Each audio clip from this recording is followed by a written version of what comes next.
Hey everybody, welcome to the Museum of Glass. I just want to apologize right now. We don't have an MC, but we will in one moment. So in the middle here, we're working on a commission actually for an artist out of Southern Illinois. So a lot of times here at the museum, we're asked to fabricate objects for people.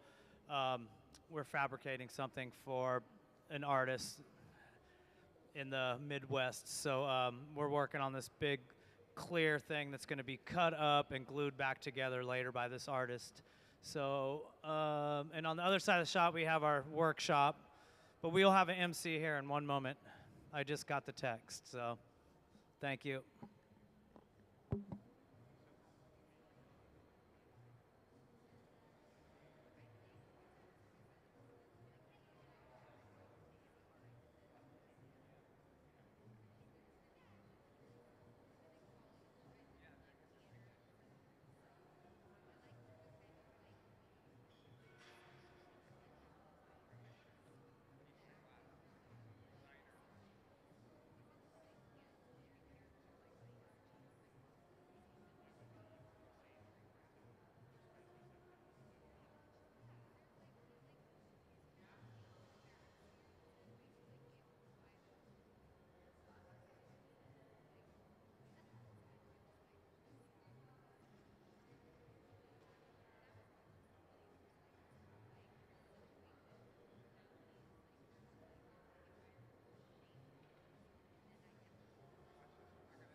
So now we'll go back into the furnace to gather over this large mass that we've created.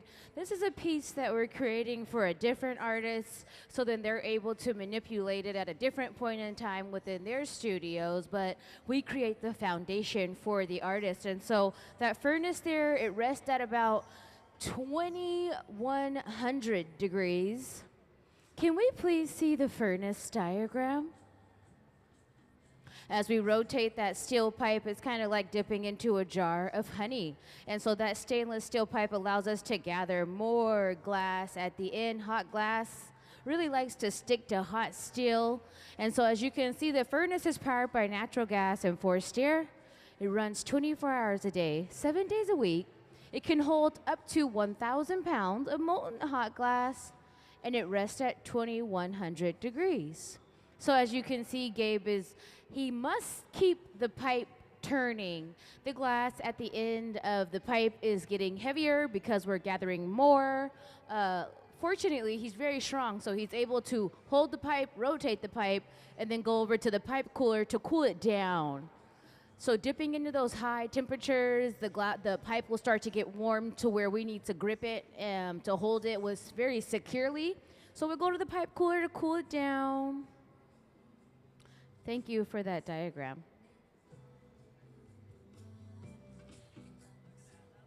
Welcome to the Hot Shop. Thank you guys so much for hanging out with us here. Happy Saturday. My name is Emily, and if you have any questions, feel free to raise your hand and I'll be happy to answer your questions. The color of this piece is clear. It looks orange because that's what 2100 degrees looks like.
It's really important that we keep that connection point there on the pipe nice and hot. So with that fluffy torch, he's igniting it, getting it super warm in that area. This part of the piece goes into the reheating chamber last and it comes out first, but we want the piece to be evenly distributed, and so we heat it at the end there to make sure that it's nice and hot.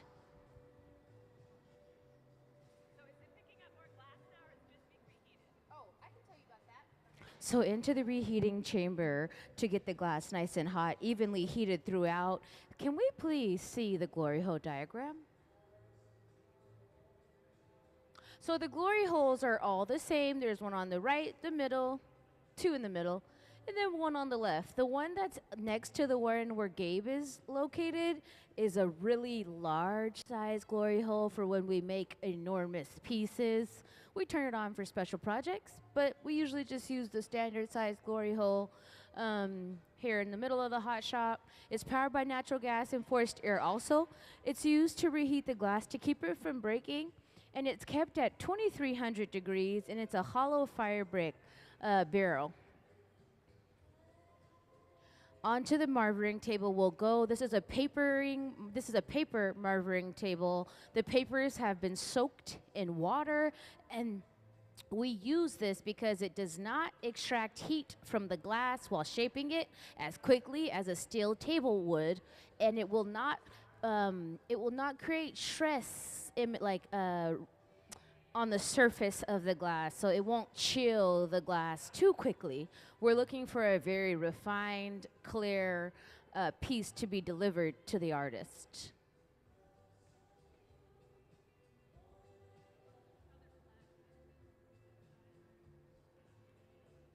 And so she'll follow with the paddles at the bottom to create a flat bottom.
I think it's safe to guess we have about, let's say, 45 more minutes until this one is quote unquote completed, but I could be a little bit off on the timing.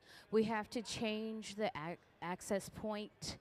So right now we are working on the bottom, and then we'll change the access point and we'll work on the top. It'll be kind of like kind of looks like a bullet in shape. It's the illustration you may not be able to see very well because it is faintly drawn here on the shield.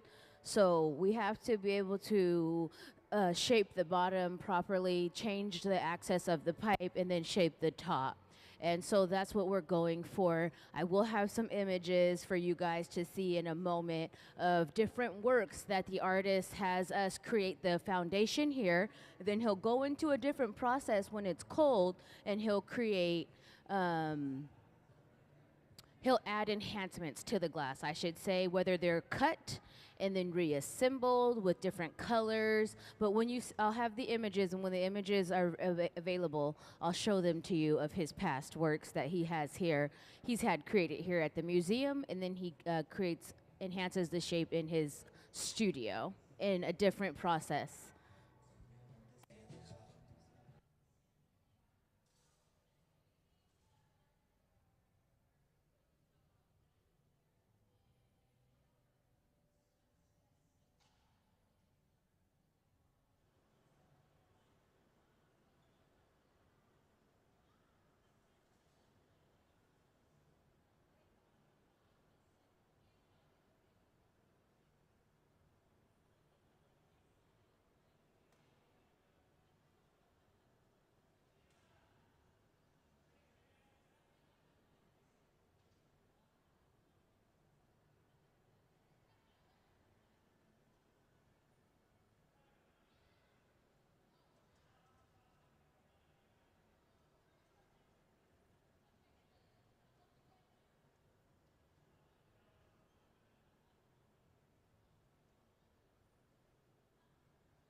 So when we're making something really thick like this, once we have the shape, glass is an incredibly good insulator, so that inside is going to stay really warm. So what we have to do is, what we're doing right now is that we're cooling it off.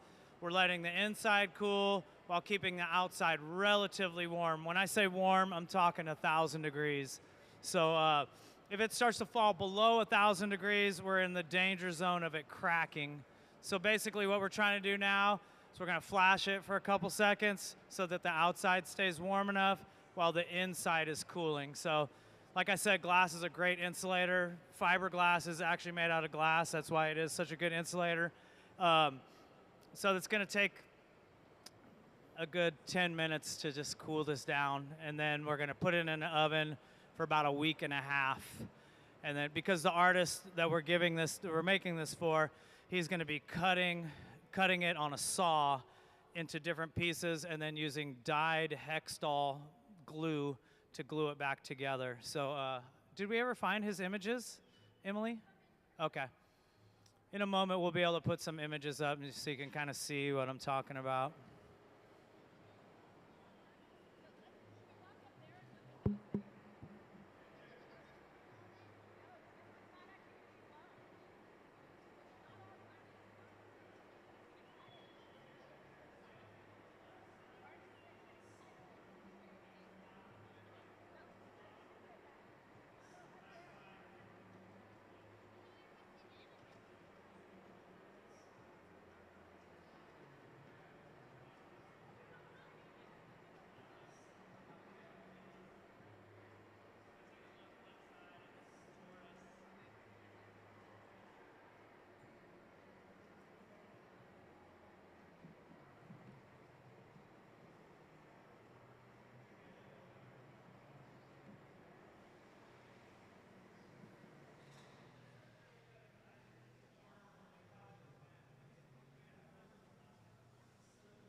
So if you look up at the big screen there, you'll be able to see some works that have been cut and then reassembled together.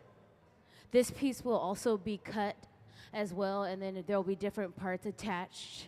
And so this process entails cutting the glass, reassembling it, and then to get that really beautiful finish, it could either have been sandblasted or polished in a special way to get this type of finish.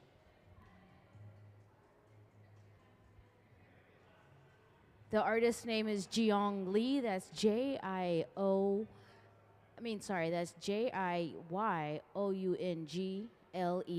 And you can find out more about their work if you go online and Google their name.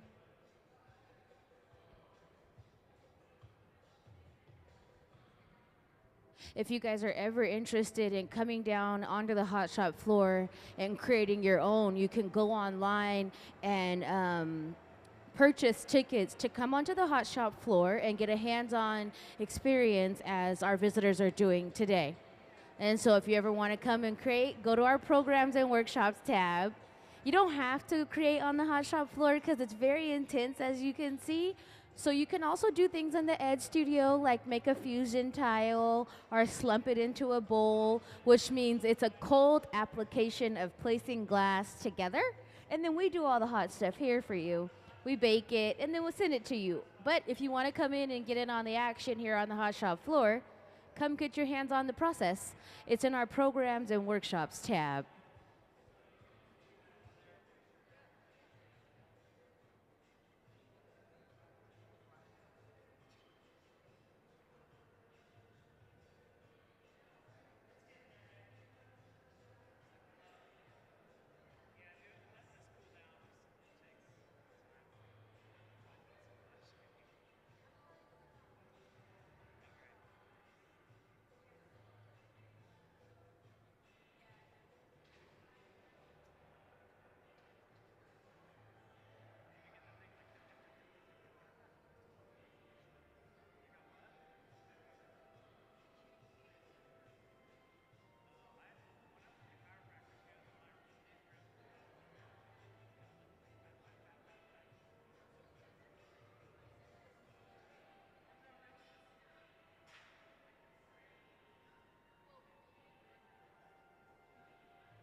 we have to allow this piece in the middle bench to cool down. We are creating a sculpture-like piece for an artist named Jiyoung Lee, and then later he will manipulate what we make here in the hot shop, and he'll reassemble them to his liking. Can we see some of Mr. Lee's past works? So here in the hot shop, we make stuff for the store, we make stuff for artists. We have artists that come and create their own items. And then on the far right of the hot shop, if you ever are interested in doing a hands-on experience, you can come with our Hilltop artist, youth artist, and learn how to make something here on the floor in our programs and workshop tab. So if you're ever interested in coming down into the hot shop and creating, you're more than welcome to. Just make sure you get your experience online. Or you can create in the Ed Studio and create tiles. And then, of course, we have Family Day. And every third Thursday from 5 to 8, we're open free to the public. And we have Hilltop artists, youth artists, creating here, hosting the night away from 5 to 8 in the hot shop. My name's Emily.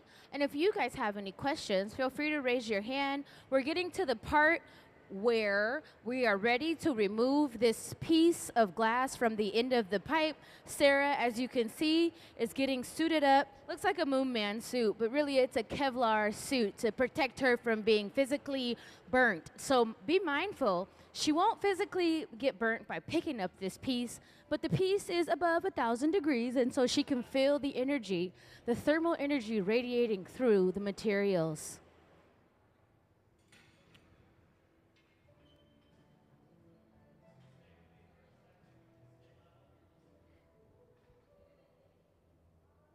So we'll get under it. We'll put a little bit of water on that carved in jack line. That's a reference point. Get in there with the saw just to make sure that we're going to be able to remove the glass from the end of the pipe. Tap the pipe. Let's give them a big round of applause.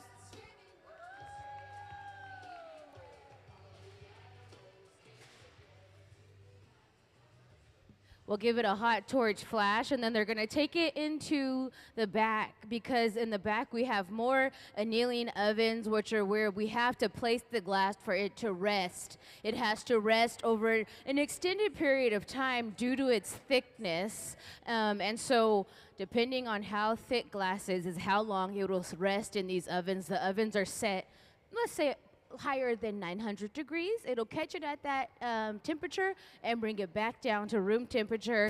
These are probably going to anneal for a few days or more. Let's give Sarah one more big round of applause for getting that piece boxed up. Thank you guys so much for hanging out with us here at the Hot Shop. We are going to be making glass all day. And like I said, if you have questions or if you want to come down onto the Hot Shop floor and create or go into the Ed Studio, be sure to go online and check out our programs and workshop tab. And you guys are more than welcome to come hang, make glass, enjoy the day.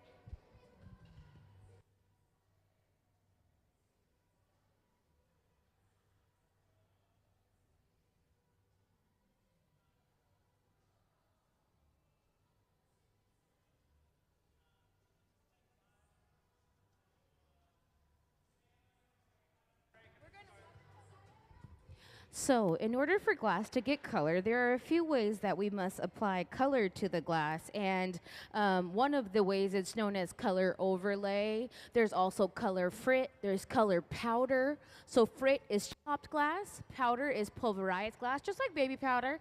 It's very fine. And there are ways that we have to apply color in each process. And so if you look up like here on the balcony, all the color you see in Lino's pieces are pattern. They're patterns that have been created. And then you'll like, whenever there's a vast amount of color, that's overlay, where we've overlaid and then we rolled pattern, which has color in it, on top of the, like, say, like for the white piece, for example. So everything you see when you see color involves very, like, specific parts of process and application. So it's a big process. But can we please see the color overlay video to learn how glass gets color? The color in glass comes from adding various materials to the mixture of raw ingredients called batch. Most of the colorants are compounds containing some kind of metal. For example, adding cobalt to clear glass creates a deep blue. Tin and antimony can be used to create white glass, and gold chloride can produce a rich red or pink colored glass. Colored glass is melted in furnaces, just like clear glass, and then is usually rolled into bars for storage and easy application. In order to apply color bar to a bubble, we first need to preheat the color to approximately 950 or 1000 degrees Fahrenheit in a color oven or garage. Once warm, the color is then picked up on the end of a punty rod using a little bit of clear glass as a support. The color is then heated in the 2300 degree glory hole to soften it and make it malleable, while another artist creates a small bubble of clear glass on a blowpipe.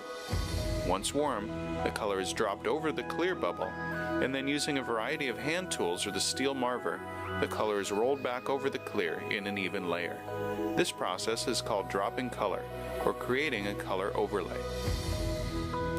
Depending on the project, that bubble is then usually gathered over with clear glass and blown into the final form.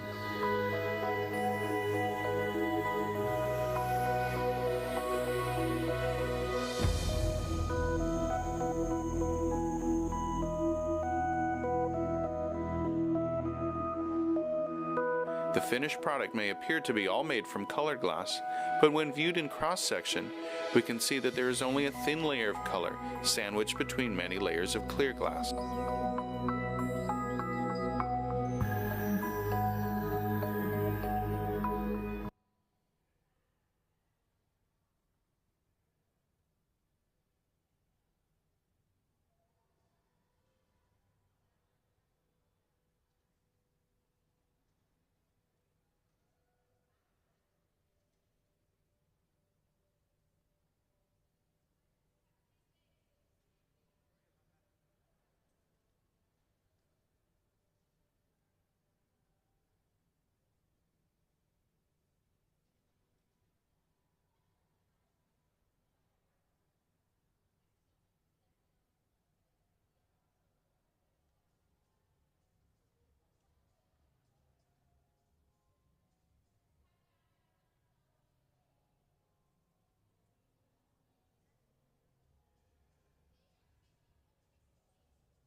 So as we rotate back and forth, what we want to do is we want to create that really nice, even shape. And so with our block, the block is a piece of hollowed out cherry wood, fruit wood, and it's soaked in water, and the water lubricates the block and protects the glass. And so as we go in and out, our hilltop artists are giving them instructions, and hilltop artists are youth artists that start as young as 12, and they've been in the program for studying how to make glass for more than 2 years to 3 years. And so they instruct you what to do. Right now, we're going to carve in a jack line.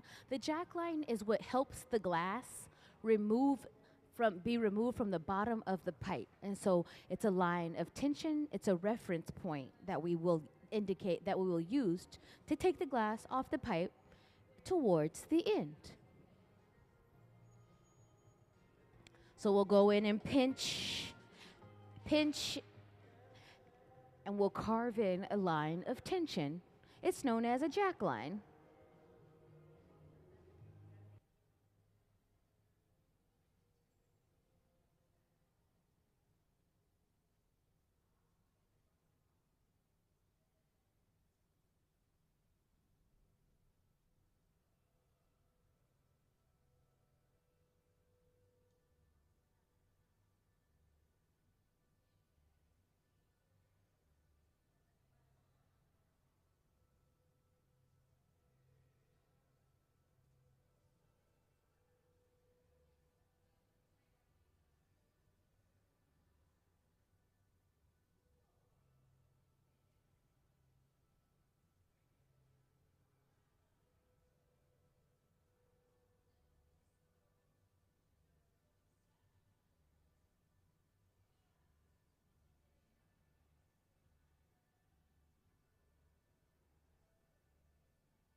We'll put a little bit of water on that jack line that we carved in earlier.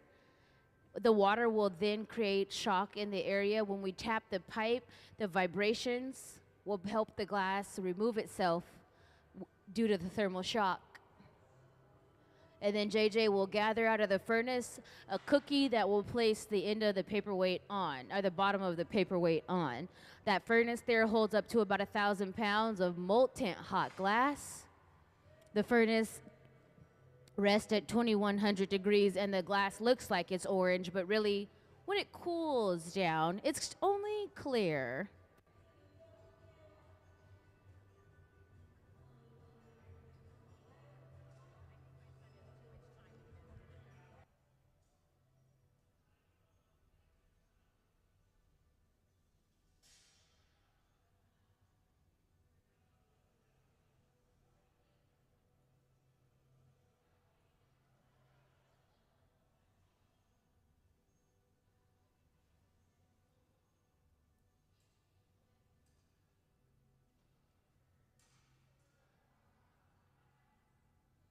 Let's give her a big round of applause for all her hard work.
So the process starts by dipping into the furnace. The furnace here is a big, large bowl of hot glass. It holds up to about 1,000 pounds of molten hot glass.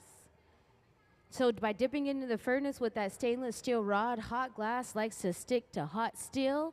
As you see, we come out and we have a large gather at the end of a pipe. That is how we start the process. She'll go over to either the pipe cooler or the marvering table. Yeah, so she's marvering it on the table there to stabilize the glass, cool it down, and then the next point, will blow into the end of the pipe there to create a bubble similar to the shape of a balloon. This is how objects are made in glass when you blow them out, when they're blown. So as we continue to gather the glass around the end of that rod there, we'll be able to shape it to our desired liking. My name's Emily, and if you guys have any questions, feel free to raise your hand and ask. Welcome to the Hot Shop here at Museum of Glass. Happy Saturday. Thanks for coming to hang out with us. So she's setting up to be able to blow into the end of the rod. When she blows into the end of the rod, she'll cap it, and a bubble will appear. It'll come out of the glass. So just pay attention. You can see the bubble, and there it is. And that is how we create hollow spaces within the glass. That's the inside of a bowl. It starts out small, but the more we blow, it'll create a larger shape. That's just an example. We're not making a bowl today.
Before we can move to the next step of the process, we have to allow the glass to set itself up and cool down to create a very solid foundation. And so that means we're going to let the bubble cool before we go back and gather over it. We have to make another large clear cylinder for the artist that has commissioned us to create his work. His name is Jiyoung Lee. Can we please see some of Jiyoung's past works? And so what he does is he manipulates the glass after we create it here in the Hot Shop. So if you look up at the big screen there, the pieces that we create here, Mr. Lee cuts, and then he glues them back together. And then he'll also do some surface enhancements to create that really beautiful frosted texture on the outside.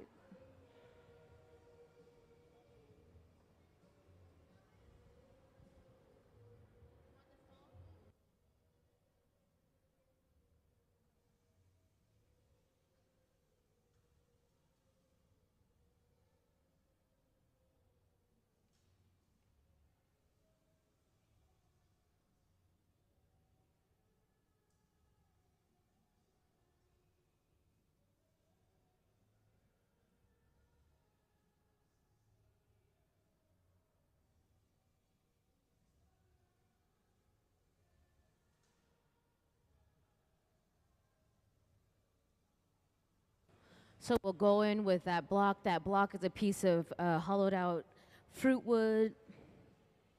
As you can see, the blocks are these large bowls that have been soaked in water. That's wood. And we soak them in the water. The water is just regular cold water. We soak them in the water to protect the glass as well as the material of the wood. What it does is it helps cool down those outer layers while keeping those inner layers very, very hot, so we can continue to expand the bubble, but create that shell where the bubble doesn't blow in different directions. It blows out evenly.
So we have to allow the glass to cool down again to set itself up. We have to gather over this piece a lot.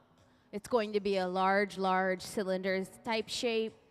And it's there on the stainless steel shield, so it kind of has the essence of more of a bullet cylinder with a dome top, kind of apexes at the top. And so what we have to do is gather a lot of glass, shape it into this cylinder form, and that requires a lot of hurry up and then wait, hurry up and then wait, because we don't want to compromise that internal structure. We want that structure to stay strong. If you gather over it and it's too hot, you can manipulate the bubble in the core in a way that you do not want to manipulate the bubble.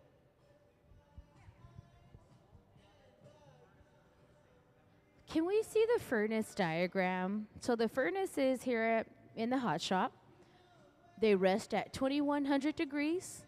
The furnaces are the silver tanks with the doors on the front. They contain the hot glass. And they're powered by natural gas and forced air. They run 24 hours a day, 7 days a week, and they can hold up to about 1,000 pounds of molten hot glass. So basically, it's like a jar of honey. And then the hot glass likes to stick to hot steel, so we heat up the pipe, rotate it in the furnace, and we gather glass. That is how we get glass at the end of the rod. The glass that Sarah's manipulating currently shaping is clear. It looks like it has color because it's hot. And then can we see the glory hole diagram? So we'll work in and out of the reheating chambers, which are the ovens with the orange faces that you can actually see the heat inside of them. The furnace looks the same when you look inside of it. It's very blinding, so you kind of have to like be able to brace yourself and not look directly into it, but as you can see, the glory holes are powered by natural gas and forced air. They're used to reheat the glass to keep it from breaking, and they rest at 2300 degrees. It's a hollow fire brick barrel that can withstand those high temperatures.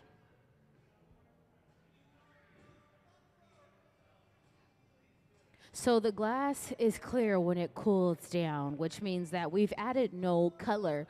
But sometimes we do add color to glass here in the hot shop, and there's a lot of different process that we must do in order to add color to the surface of the glass. Can we please see the color overlay video just to learn about how glass does get color?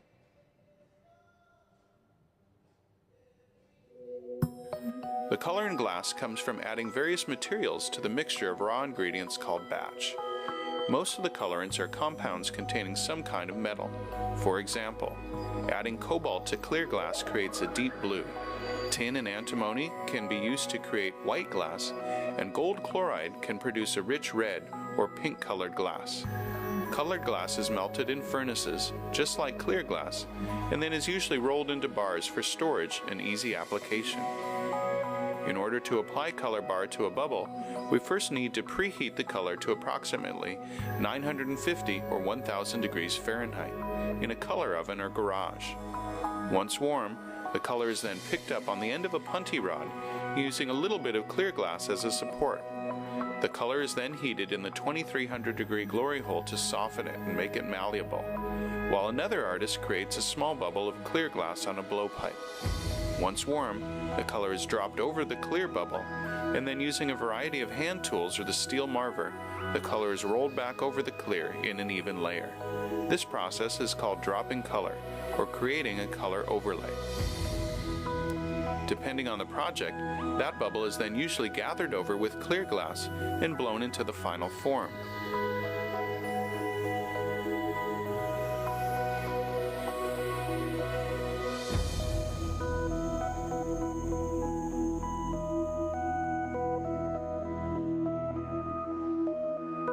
The finished product may appear to be all made from colored glass, but when viewed in cross-section, we can see that there is only a thin layer of color sandwiched between many layers of clear glass.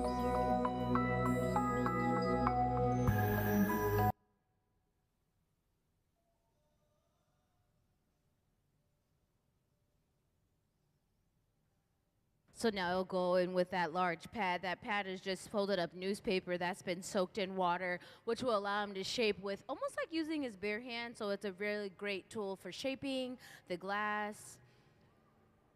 She's blowing into the end of the pipe. When he tells her to, he'll ask her to blow. And so as we expand the bubble, he'll guide the glass by shaping it with the papers. The papers have just been soaked in newspaper. I mean, they've been soaked in water.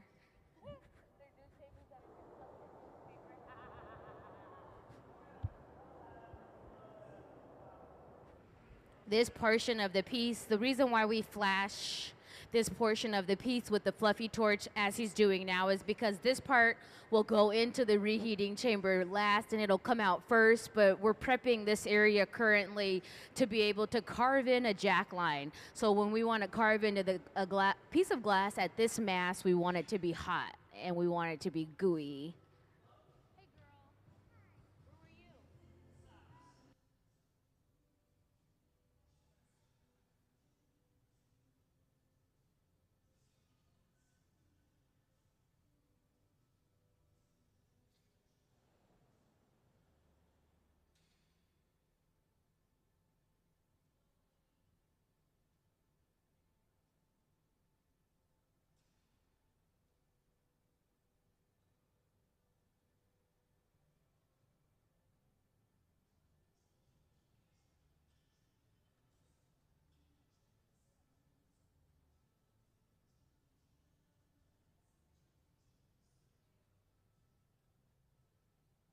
So we'll go in with those jacks and squeeze into the glass. This jack line is created to help move the glass away from the end of the pipe. It's also a reference point indicating the end of the beginning of the piece and the end of the pipe.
So now we have to allow the glass to cool down. As you can see, when it's super orange like that, we don't want to manipulate it too much, so we have to just let it rest at the bench there, and then we'll go back and manipulate it.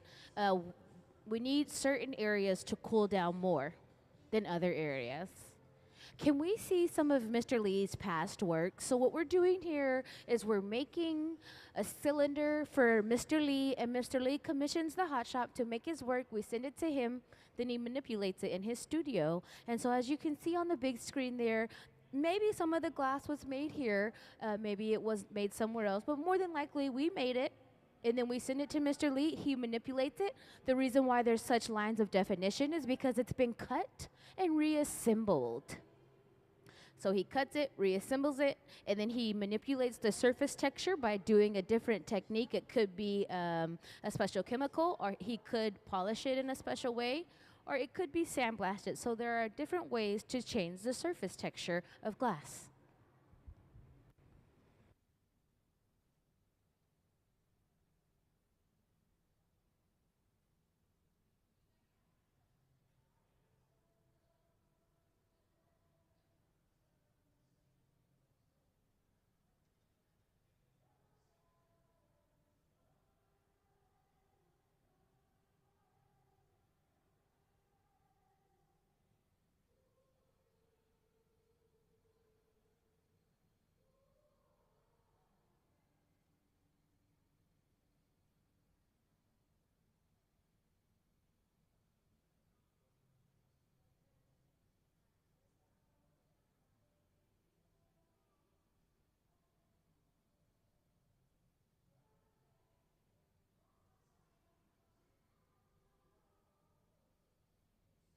Can we see some of Mr. Lee's? Oh, wait, did we just see Mr. Lee's past works?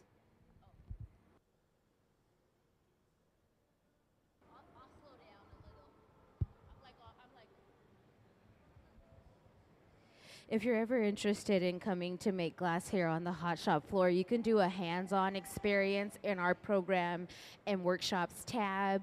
Every third Thursday, we're open free to the public, and our Hilltop Artists create work, which means that the Hilltop Artists are a youth program, and they come and host the night from 5 to 8 on third Thursdays. And then if you ever would like to do something else that's not hot shop work, you can work in our ed studio and create a fuse tile or create a slump tile.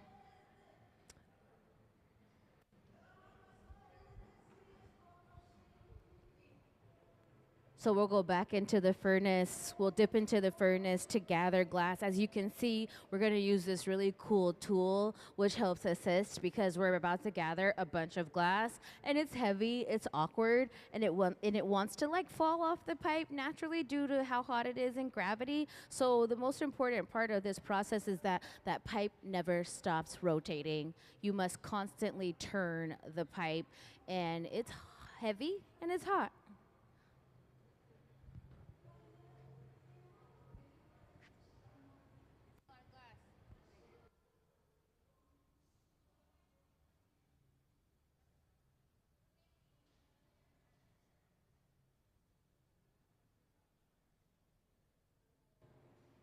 So we'll go over to the pipe cooler to cool the pipe down, because as you constantly dip into the high temperatures, the pipe will start to kind of get warm in certain areas.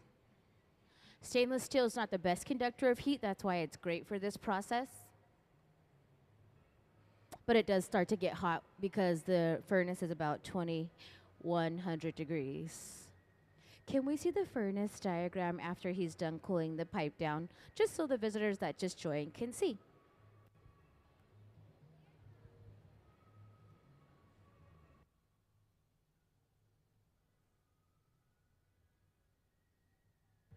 So if you look up at the big screen there, you'll see that the furnace rests at about 2100 degrees. This is a large pot of hot glass, which allows us to create here in the hot shop. That block there is a piece of hollowed out fruit wood. It's a really, really large block, and what it does is cools down the surface of the glass while keeping the inner layers nice and hot. It has been soaked in water to protect the wood as well as the glass also.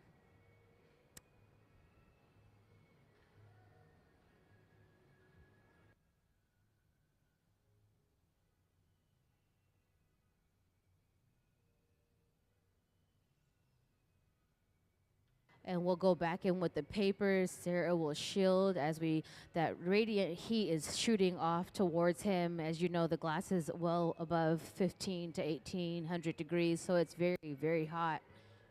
So she's just paddling to make sure that he's not getting hit with too much thermal energy, too much heat.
So for all the visitors that got to watch the color overlay video, it explains that in order for the glass to become colored, there's a way that we can add. So say if I wanted it to have a solid blue finish, let's imagine this color bar is solid blue.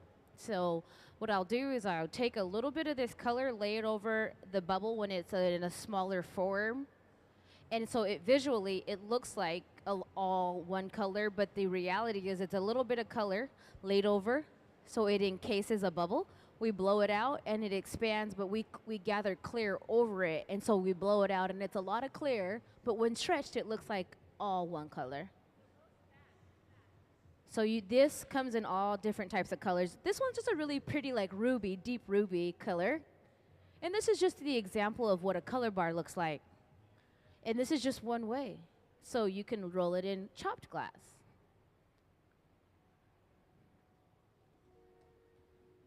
Can we please see the frit diagram?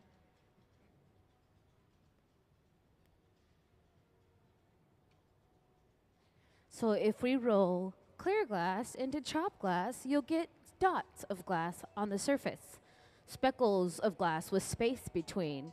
But this is a bowl of chopped glass. See? Oh. And then you can also use powder glass to add color to the surface. Color is always added in steps in the process. Today, it's just clear because the artist has requested clear. Back into the furnace to dip into the furnace to gather more glass.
So as you can see, as we've gathered more glass, we're starting to shape it to become more so of a cylinder shape. It just takes steps. It takes heating it, shaping it a little, heating it, moving the glass, shaping it some more.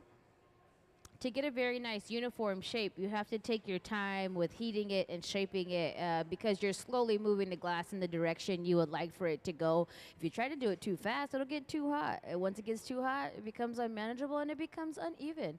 We're making a cylinder type shape that is all clear for an artist named Mr.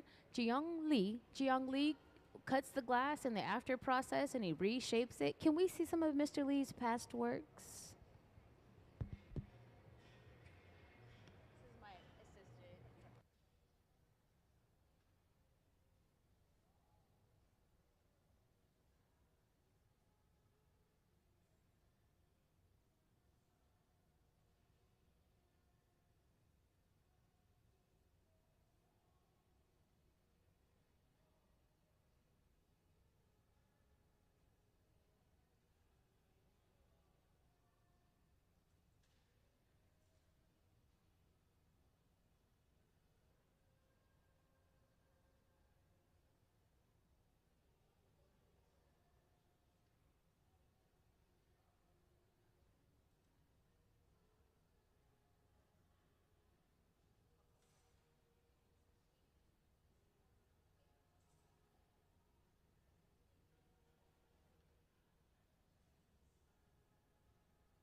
So what we did there is we took the glass and we rotated it on this piece of paper that's been soaked in water. This is known as a paper marver. The paper marver helps shape the glass, keep it hot. We want to keep it hot, and then we want to reduce how much stress, which means how much we chill the glass on the surface. So what it does is it gives us a nice soft polish on the surface. It also allows us to shape while it does not, while staying really, really hot. So the more it stays hot, the more we can shape it. So instead of marvering it on the steel table, which extracts heat and puts chill marks on the surface of the glass, that is why we're able, so it's just a large way to shape in opposition to him going in with his hand at the table. It gives us really nice shape and really nice formity with the glass.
So now we'll go in, and as he holds that shaping tool, the jacks on the surface there, they'll rotate, and then with the paddle, we'll flatten the bottom. And what he's doing with the jacks is as they rotate, it's just reinforcing the glass and the shape. So we're getting a really nice, even.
On the right side of the hot shop here, you're watching hands-on workshops, which are led by Hilltop artists. And so what this means is that they're making paperweights, and our visitors here they signed up to do the workshop with the Hilltoppers. And so if you're ever interested in doing a hands-on workshop, go to our programs and workshops tab, and then the youth artists will lead you all in creating whatever the specific item is that you sign up for. Right now we're looking at paperweights, so we're making paperweights for them to take home at a different date.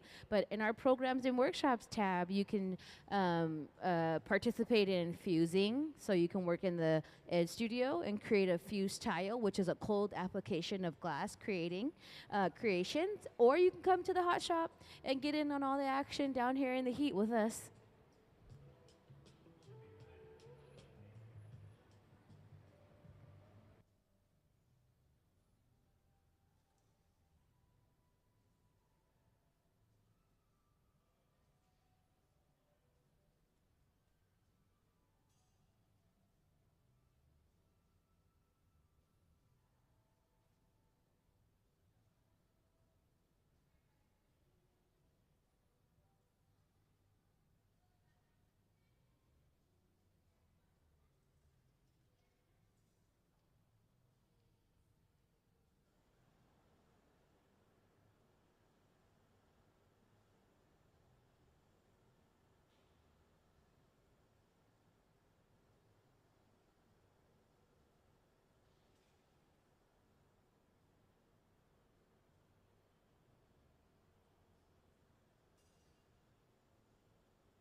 So now we have created the piece. We are creating a special piece for an artist who he asked us to make his glass, and then he'll manipulate the glass by cutting it and creating it into the arrangements that he would like.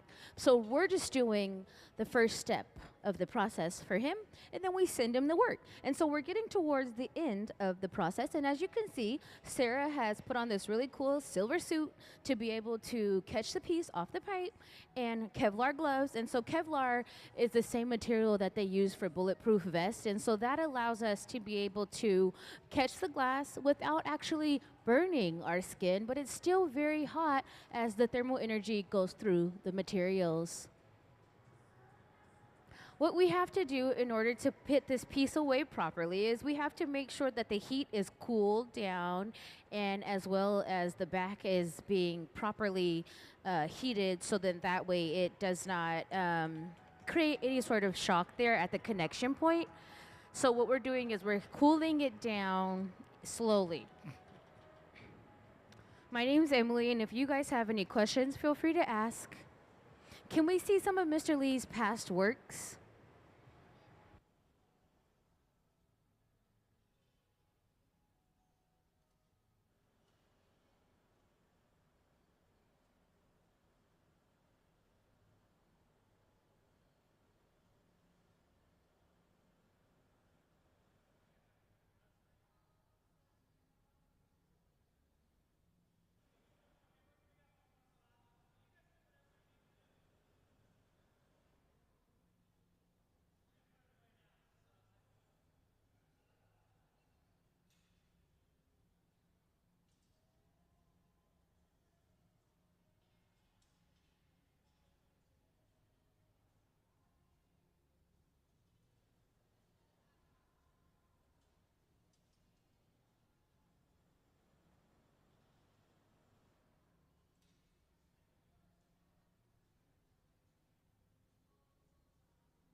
Go in with a little bit of water. Sarah will get under it. We're just kind of sawing off that line of tension that we carved in earlier. We'll tap the pipe. The vibrations will set us free. Let's give them a big round of applause for all their hard work. We'll torch it with the hot torch. The hot torch is about 5,000 degrees. And so we'll get it nice and warm there, nice and soft. And then we're going to take it to the annealing oven. The annealing oven is one of these really large black boxes where it needs to cool down over a specific period of time.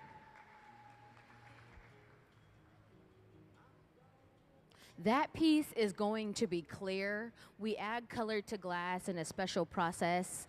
The one process that we have on video that I can share with you all in case you want to know, well, how does it get color, right? And so that's known as the color overlay process. Let's give Sarah one more big round of applause for boxing that piece up.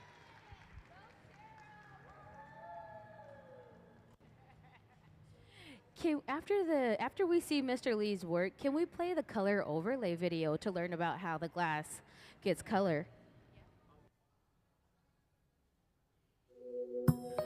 The color in glass comes from adding various materials to the mixture of raw ingredients called batch. Most of the colorants are compounds containing some kind of metal. For example, adding cobalt to clear glass creates a deep blue. Tin and antimony can be used to create white glass, and gold chloride can produce a rich red or pink colored glass. Colored glass is melted in furnaces, just like clear glass, and then is usually rolled into bars for storage and easy application. In order to apply color bar to a bubble, we first need to preheat the color to approximately 950 or 1000 degrees Fahrenheit in a color oven or garage. Once warm, the color is then picked up on the end of a punty rod using a little bit of clear glass as a support. The color is then heated in the 2300 degree glory hole to soften it and make it malleable, while another artist creates a small bubble of clear glass on a blowpipe. Once warm, the color is dropped over the clear bubble, and then using a variety of hand tools or the steel marver, the color is rolled back over the clear in an even layer. This process is called dropping color, or creating a color overlay. Depending on the project, that bubble is then usually gathered over with clear glass and blown into the final form.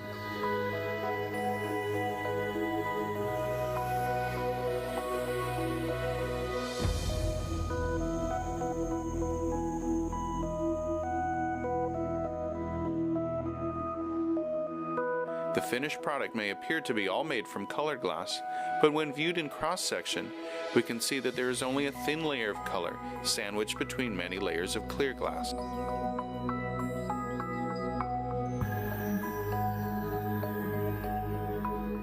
So that's how glass gets colored, but I want to tell you guys a little bit more about how the furnaces get glass. And so, as you can see, when we just made that really big piece of clear, we're taking a lot of clear glass out of our furnaces, which makes the levels lower. Can we see the furnace diagram?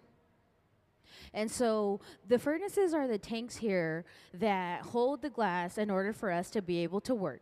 They run 24 hours a day, 7 days a week. And that's because when the glass is high at this temperature, as you can see that green part, that is actually the ceramic pot that's inside. It's more cost effective for us to keep them on in opposition to turning them off at the end of the workday. And the glass shrinks. When the glass cools, it shrinks, which then can compromise the integrity of the crucible, of the ceramic pot. And we don't want it to turn off because we don't want the glass to shrink. We don't want it to get cold and crack the ceramic pot.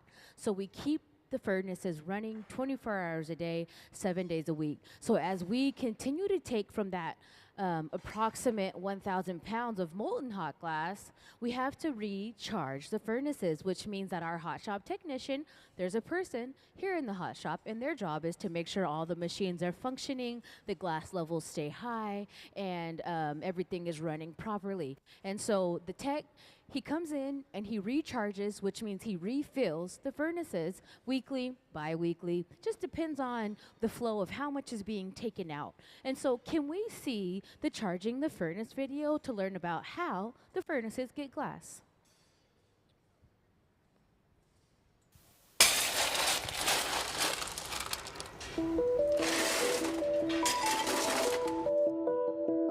Charging the furnace is what we call filling the furnace up with glass. Glass cullet is washed clean and loaded into tubes for filling. Here at the museum, we don't use recycled bottles. Instead, we melt cullet that has been specifically designed to make blown glass art. The primary ingredient in glass is silica sand, or silicon dioxide. The other two main ingredients are soda, or sodium oxide, which lowers the melting temperature, and lime, or calcium oxide, the stabilizer. Once the cullet is loaded into the 2300-degree furnace, a rake is used to level the glass for even melting. The furnaces at the Museum of Glass hold approximately 1,000 pounds of clear molten glass and run continuously 24 hours a day, 7 days a week.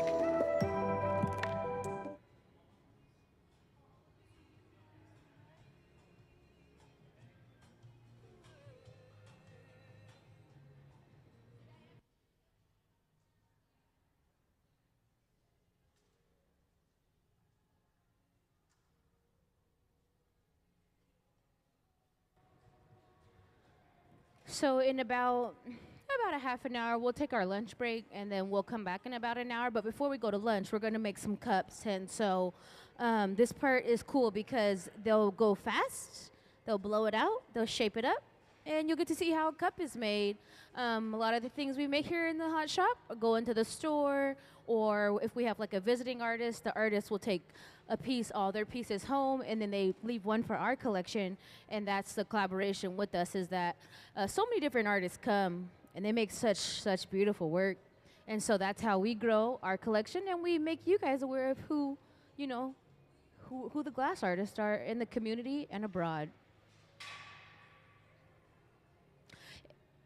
Once again, on the right side of our hot shop, if you're interested in doing a blow-your-own hands-on workshop, you're able to see the visitors that have participated. They've signed up, got their tickets, and now they're currently participating in the blow-your-own workshops. And so if you ever want to come and make something here on the floor, you can. Go to the Programs and Workshop tab, get your tickets, sign up, and then come on down and make a piece. And the Hilltop Artists are leading them. Hilltop Artists is a local organization that was founded by Chihuly, co-founded by Chihuly, as well as this museum, and it's designed for artists to start as young as 12. I was in the Hilltop Artists program back in 2003, and that's how I started, that's how I learned about the glass process and making things in glass. So as you can see, we've dipped into the furnace again, and now we're going to shape the glass on the table. The reason why we marver the glass is because we're going to take some of it, we're taking and extracting some of it off of the end of the pipe, shaping it, allowing it to fall back onto itself, and then blowing into the end of the pipe to create a bubble. The bubble is similar to the shape of a balloon, and that is how we get the void in a cup.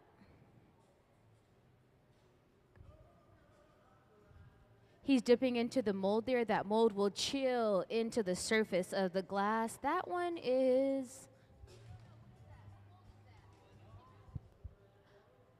So that mold creates ridges like a Ruffles chip. So it has low and high points. And then if he takes his shears and rotates, it'll become a spiral pattern on the surface.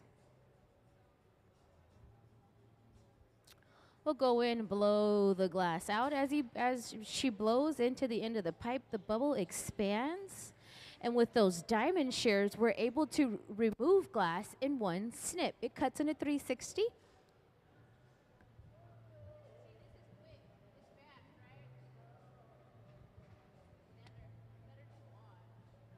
So we'll go in and out of that reheating chamber. That reheating chamber, it rests at about 2100 degrees. And what that means is that, can we see the glory hole diagram? Or maybe not. So the glory hole is powered by natural gas and forced air, and it's used to reheat the glass to keep it from breaking. And it rests at 2300 degrees. There's no glass inside of the reheating chamber.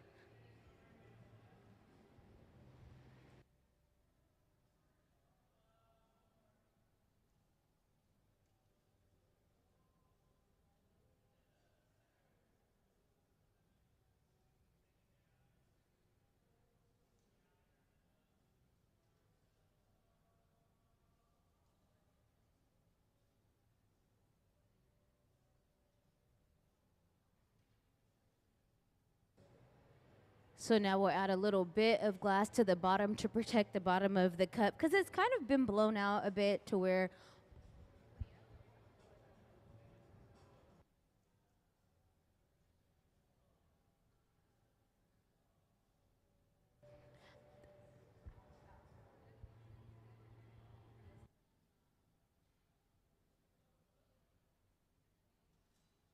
so we created a little bit of a spacer there with that extra glass. We added on that spacer, functions as the space between the cup and the foot. So right now they're preparing the bottom portion, which will be the foot.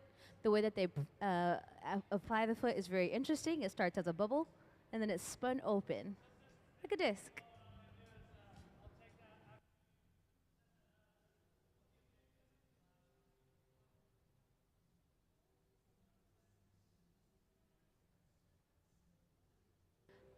Pay attention to how the pipe constantly has to rotate. That's the most important part, is that they're constantly moving this pipe. It never stops the entire time from rotating, and that's because the glass is hot, and the glass naturally wants to fall to the ground due to gravity pulling it. We'll blow into the end of the pipe there, create a bubble. The bubble will be placed on as a foot.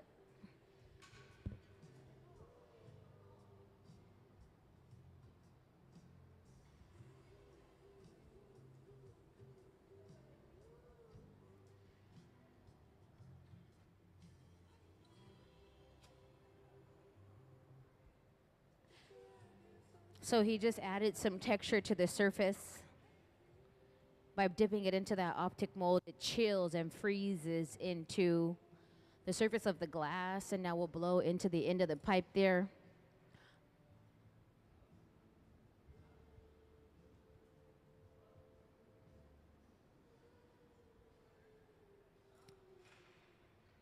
We'll go in and take that bubble away from the end of the pipe just a bit with those jacks.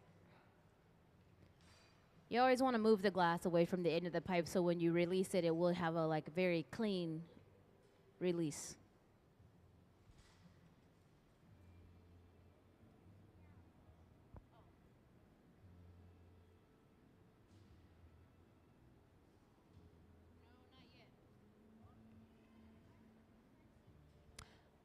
So we'll go and place the bubble onto the end of the cup there, snip it. And then we'll open up that bubble and flare it out. And it'll function as a foot, the bottom of the cup.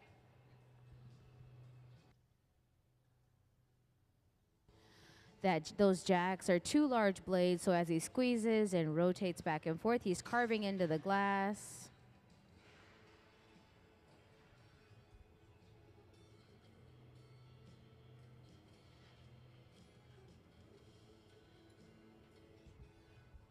With the diamond shears, he'll cinch, let it cool down a bit, and then you can tap it off. Now we have an opening to be able to go in and begin to flare out the bubble.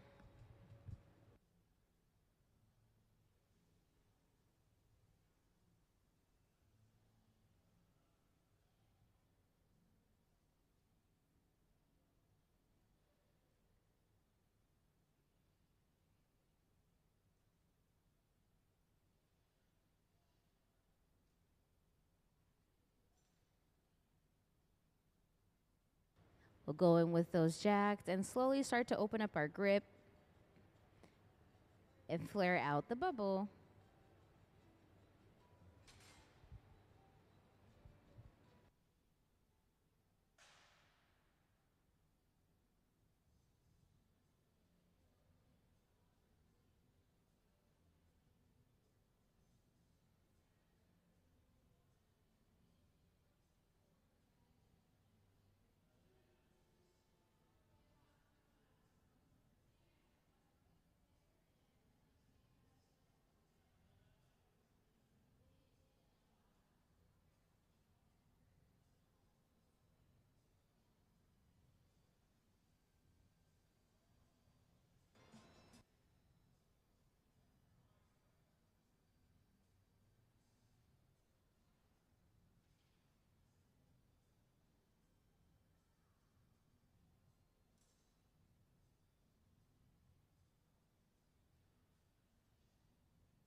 So now we'll put an additional pipe at the end of the glass there.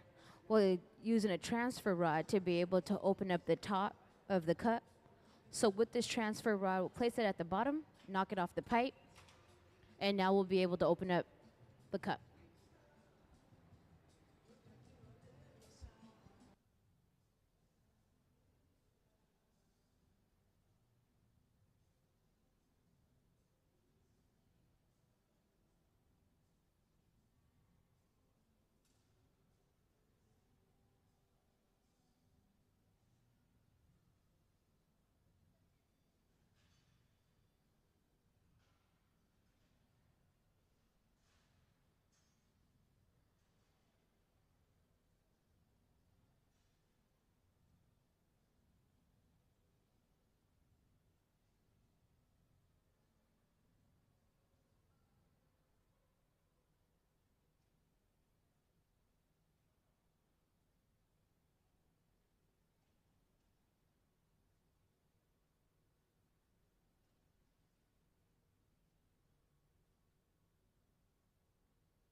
So now we'll go in and just share up the top, clean up the lip, and then we'll continue to get it hot in the reheating chamber to be able to just open up and shape the glass properly. We have to go in and out of the reheating chamber to get the whole piece nice and warm. You want to keep it flash because it's thin. When it's thin, we work in and out of the reheating chamber more because we want to get it nice and evenly heated. And then we'll follow with the paddle while opening up our grip with the jacks to expand the lip and make sure that it's nice and even on the top.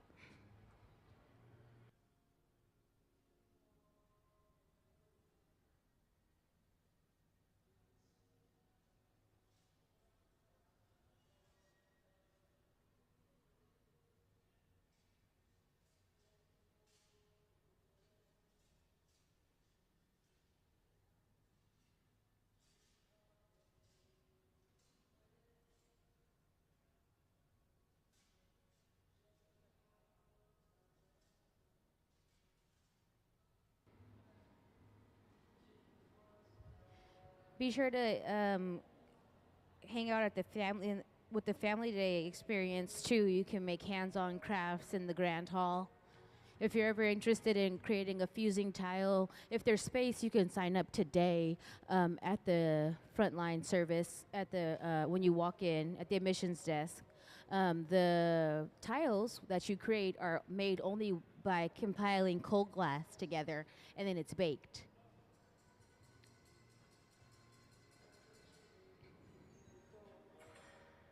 Sometimes if it doesn't come off, you got to get it a little bit warm again and then try again to knock it off.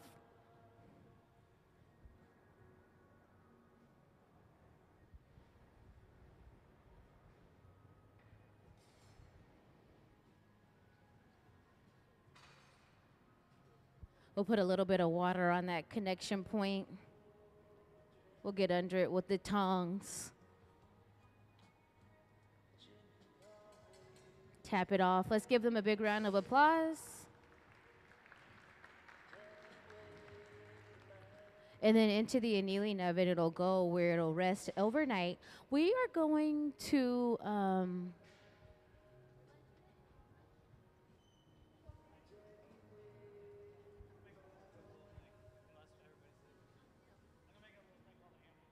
we're going to do another piece before we take off to go to lunch. So you guys are more than welcome to hang with us still. I just wanted to double check.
So if you pay attention closely, you'll be able to see a little horse being sculpted from a gather of glass.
So the vase that I gave is creating now is an Ampelina vase, and they were once used to anoint people with holy water in historical times.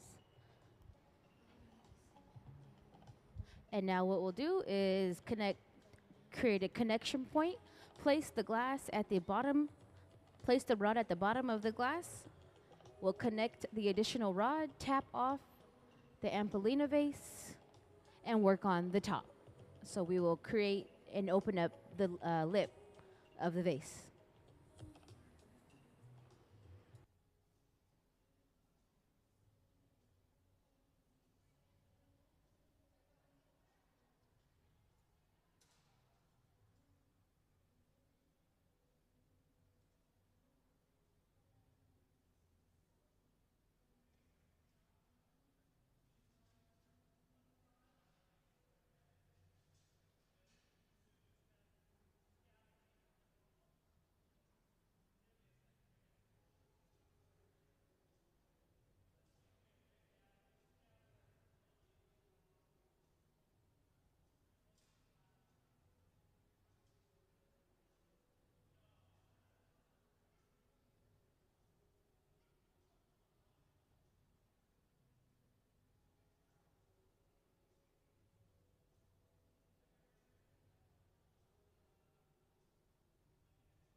And now that we've added the stem as well as the spout as well as the handle, that will complete the vase. When we're finished and we box this up, we're gonna go to lunch, and then we're gonna come back in about 1 hour, and we'll do it all again after lunch. I hope you guys take time to walk through the galleries, admire the work, have some lunch in the cafe. We'll be here working from about after 2 through 5 o'clock this evening. So thanks for hanging out with us here in the hot shop. We're not done yet, but almost.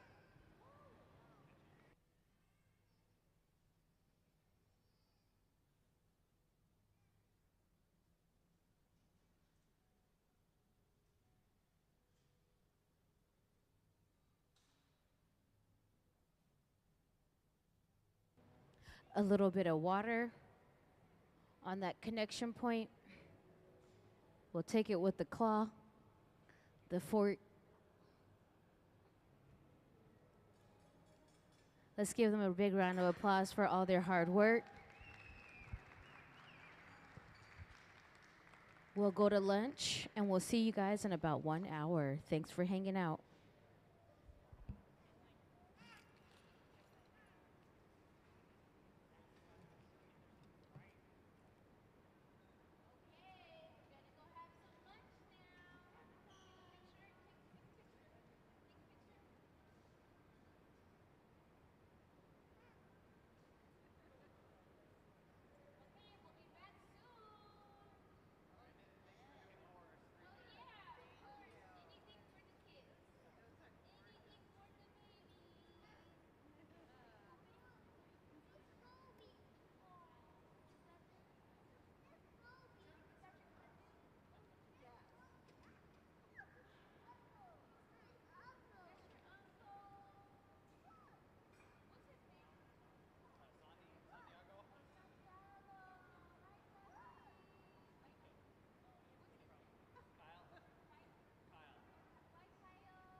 Hello, everyone, and welcome to the Hot Shop here at Museum of Glass. I hope you're having a wonderful Saturday. Today, we are going to be making more of a sculptural piece that has some blowing in the process. And so I'll show you a little bit more about the work that we're creating in a moment here, but I'll let you know what's happening as we go along. My name is Emily, and if you guys have any questions, feel free to raise your hand or like literally shout my name out because it's loud over here, but I'll be happy to answer your questions.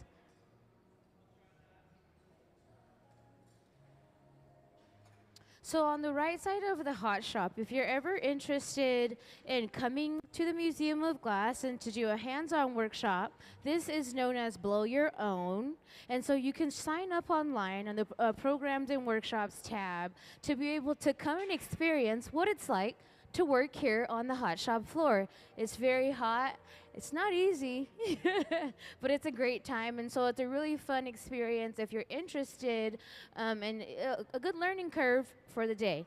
And then in the middle bench here on the Hot Shop floor, we will be creating a very large clear cylinder. And what that means is we have to start the process. I will narrate the process as we go. Once we start, there are other types of programs we have here at the Museum of Glass. So if you ever would like to do like fusing in the Ed Studio, that's cold glass application, and then it's baked in an oven. And so it's a lot more chill than here in the Hot Shop working at the furnaces and the ovens. And so you can do a hands-on workshop in the Ed Studios, and that again is something you can inquire about when you come to the admissions desk or online. You can sign up. Every third Thursday we're open to the public from 5 to 8, and it's free, and the Hilltop artists are here on the floor creating, and they are the youth program. Hilltop Artists has been around celebrating more than 30 years in the Tacoma community, and Hilltop is glassmaking at the middle school level, and so you can start as young as 12, and you can take this class as an elective after-school class or production. So production glass artists are stipend every 2 weeks, and as you can see, the artists that will lead the hands-on workshop are production level glass artists, and they're youth. And then if you're interested in taking some complimentary courses here at the Museum of Glass, we have a Hot Shop Heroes course, which is aligned with the VA. So if you're interested in art therapy, we have teachers who teach 8 weeks of courses. Some people come for 8 weeks, some people stay for 4 years plus. So once you're in the class, you don't have to stop once your 8 weeks are over. You can come in the odd hours when we're not operating and take a class, and that's also around the 5 o'clock time frame. So if you're interested in art therapy and you're a veteran, check us out. Check out all of our programs online. Sign up and come and learn how to make glass, and you get to take your glass home. So those are just a few things other programs that we have here at the museum.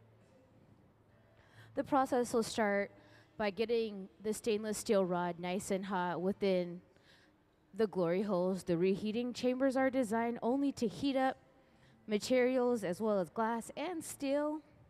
So we'll dip into the furnace to gather glass at the end of the rod.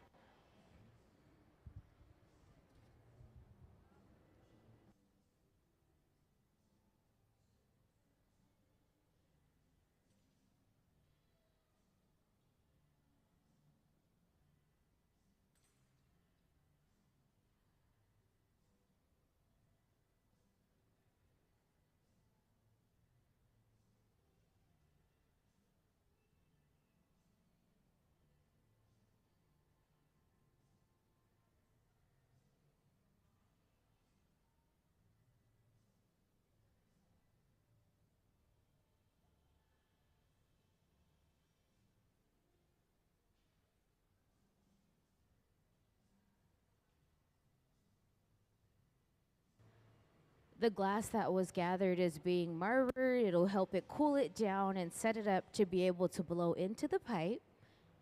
to create a bubble. The glass looks like it's orange at the end of the rod there, but it's just hot. It's actually clear, and when it starts to cool down, you'll be able to see that it'll be clear once it's fully cooled.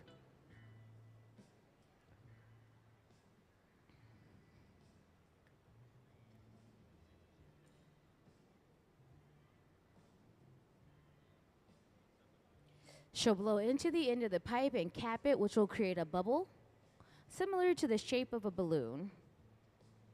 So what we have to do to set this piece up to be successful is to gather a few gathers of glass to blow out a bubble, and then we'll continue to gather over that bubble to create a very, very large cylinder.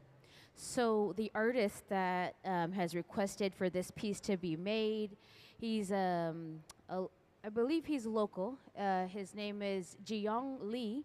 And what he does is at a different point in time, he will cut the sculptures that we create here, and he'll assemble them, and he'll attach them to other pieces of glass that he has cut to create these beautiful sculptures. And I'll show you an image when I can in a moment. Not yet. It's not ready yet. But when I can show you the image of his work, you'll be able to see it.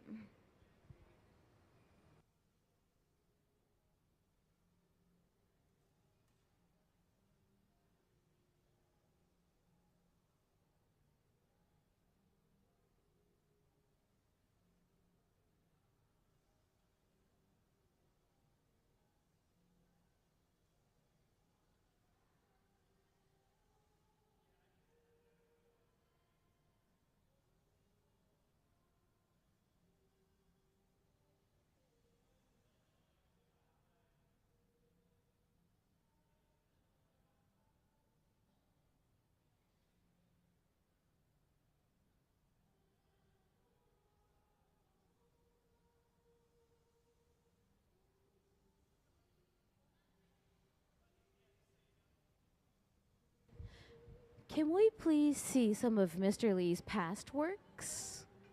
So up on the big screen there in a moment, you'll be able to see works that Mr. Lee has created.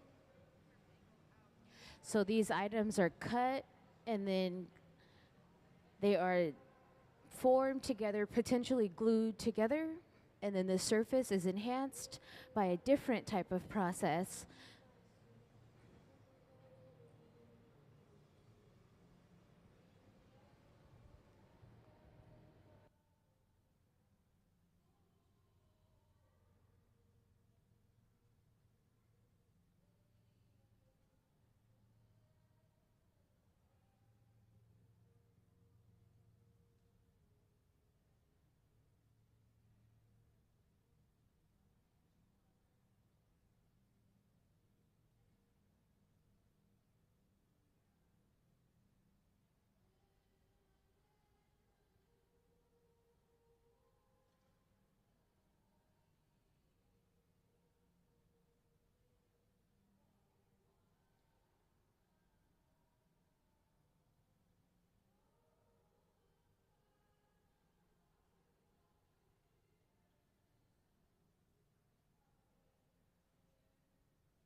Can we please see the furnace diagram?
So when we dip into the furnace and we gather more glass, can we see the diagram one more time?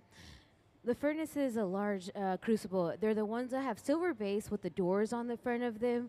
As you can see on the big screen, they're powered by natural gas and forced air. They run 24 hours a day, 7 days a week, and they can hold up to 1,000 pounds of molten glass. We keep the furnaces on so then that way we don't ever have to worry about the glass being really nice and hot to work. So when we come in and the furnaces are always on, the glass is always ready to work. So when the levels start to get low, we have to do a process. The hot shop technician will do a process known as charging the furnace. And so he can refill those levels so the tanks are high again with glass. Can we see the charging the furnace video to learn about how the furnace gets glass?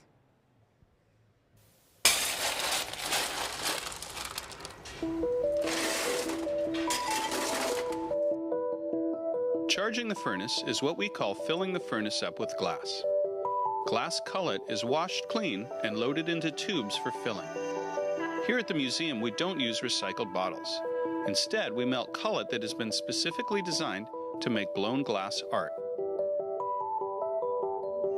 The primary ingredient in glass is silica sand, or silicon dioxide.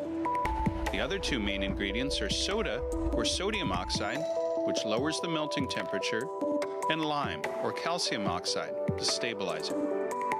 Once the cullet is loaded into the 2300 degree furnace, a rake is used to level the glass for even melting. The furnaces at the Museum of Glass hold approximately 1,000 pounds of clear molten glass and run continuously 24 hours a day, 7 days a week.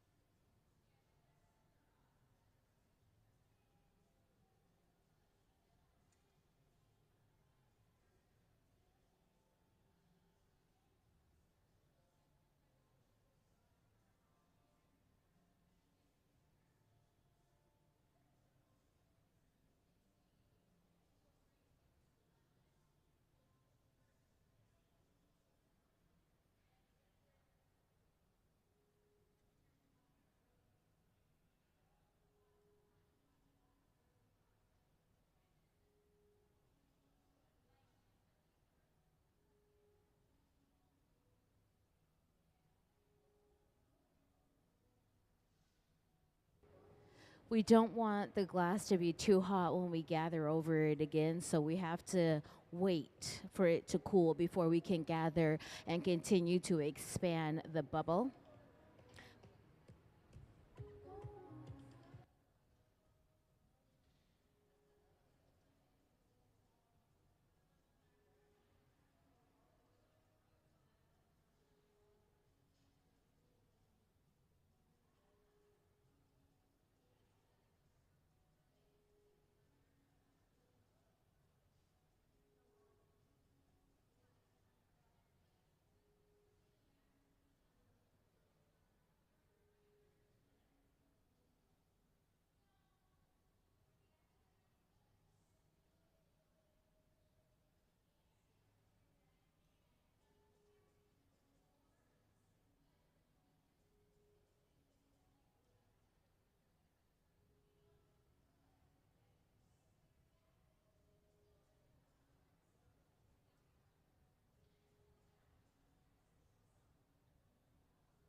So now that we've gathered over it again, the tools that we'll go in with is the block there. The block is a piece of hollowed out fruit wood. Fruit wood, because it's common in the area and very, very durable. One block can last more than 5 years.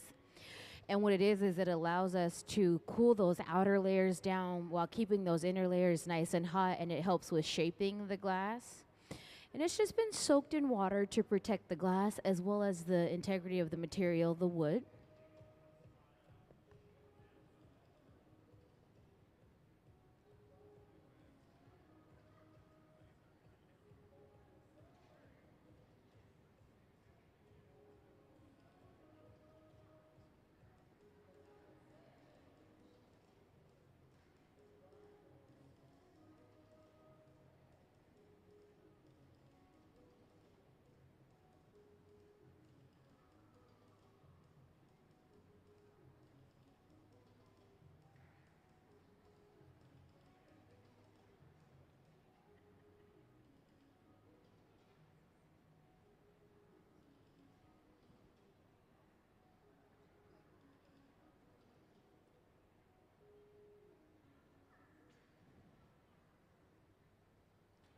So as we continuously dip into the furnace, that pipe will start to get warm. So that's why we have to go to the pipe coolers to cool it down. But stainless steel is the best type of material to use while making glass because it's not the best conductor of heat, but it will start to get warm.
So now what he's doing is he's carving in a jack line. This is a reference point that helps indicate the bottom of the pipe and the beginning of the piece.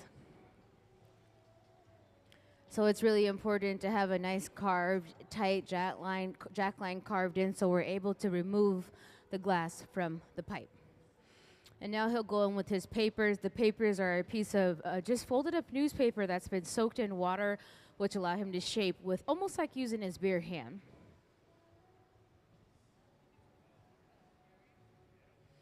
This will be a cylinder, kind of like apexing into like more sort of a bullet silhouette. It'll just be a large piece of clear glass that will be able to be manipulated by the artist later.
How heavy are one of the rods that he's rotating? It just depends. They vary in weight depending on what we're making, but this one's pretty heavy. I don't know the exact amount of pounds, but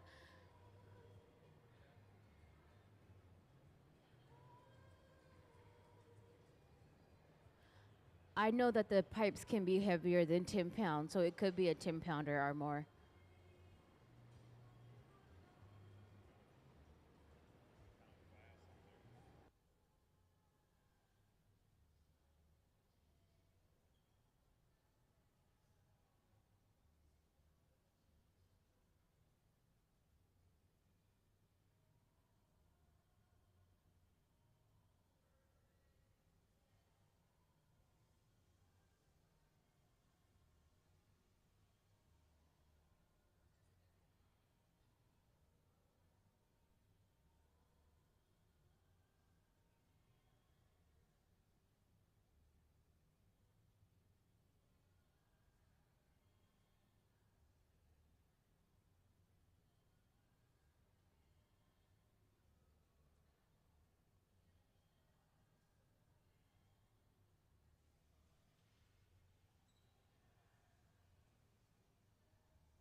So this piece of glass will only be clear, but in order for the glass to get color, there's a few different process that we must do to add color to the glass. So there's frit, there's color overlay. Frit will give us is chopped glass. It'll create speckles in the glass, and then color overlay will do a solid color on the surface of the glass. And then we have powdered color, which also will give somewhat of a see-through but solid compact layers of color. Could we see the color overlay video to learn about how glass gets color? The color in glass comes from adding various materials to the mixture of raw ingredients called batch. Most of the colorants are compounds containing some kind of metal. For example, adding cobalt to clear glass creates a deep blue. Tin and antimony can be used to create white glass, and gold chloride can produce a rich red or pink colored glass. Colored glass is melted in furnaces, just like clear glass, and then is usually rolled into bars for storage and easy application. In order to apply color bar to a bubble, we first need to preheat the color to approximately 950 or 1000 degrees Fahrenheit in a color oven or garage. Once warm, the color is then picked up on the end of a punty rod using a little bit of clear glass as a support. The color is then heated in the 2300 degree glory hole to soften it and make it malleable, while another artist creates a small bubble of clear glass on a blowpipe. Once warm, the color is dropped over the clear bubble, and then using a variety of hand tools or the steel marver, the color is rolled back over the clear in an even layer. This process is called dropping color, or creating a color overlay. Depending on the project, that bubble is then usually gathered over with clear glass and blown into the final form.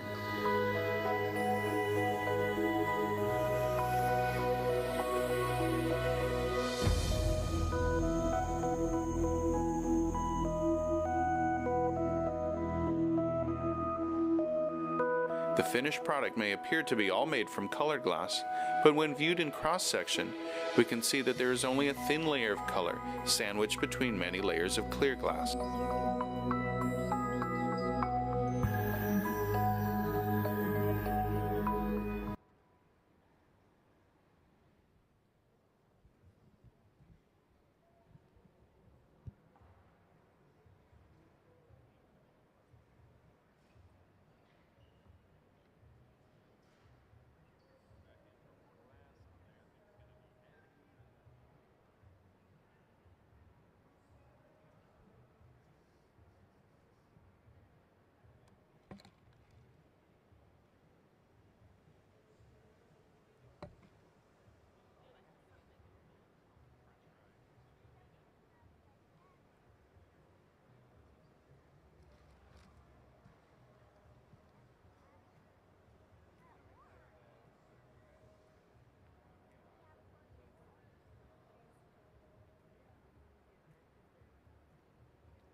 That large block there allows us to be able to shape the glass. As you can see, we dipped it into the block that's been soaked in water. We'll go back into the reheating chamber. Can we please see the glory hole diagram? We'll go back into the reheating chamber. As you can see, it's powered by natural gas and forced air. It's used to reheat the glass to keep it from breaking, and the temperature is kept around 2300 degrees. The hollow fire bricks are what allow those high temperatures to create this type of environment without being damaged by the heat.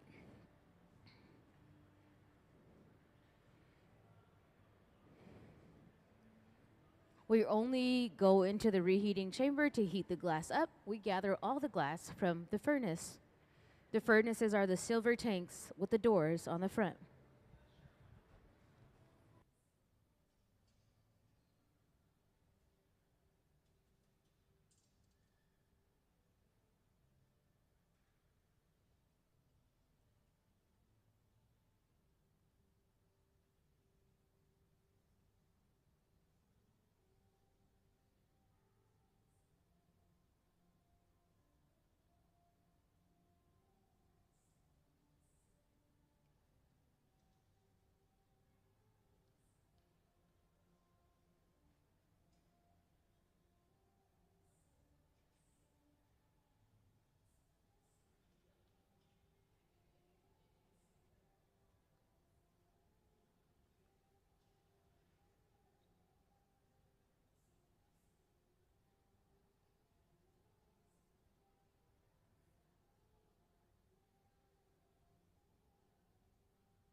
So now onto the paper marver we'll go. This is paper that's been laid out and soaked in water, and what it does is it allows him to be able to rotate for a little bit more time because the papers don't extract the heat from the glass as quickly as rolling it on the steel marvering table would do. So paper marvers allow us to rotate, shape the glass, get it to the desired diameter that are on the calipers there.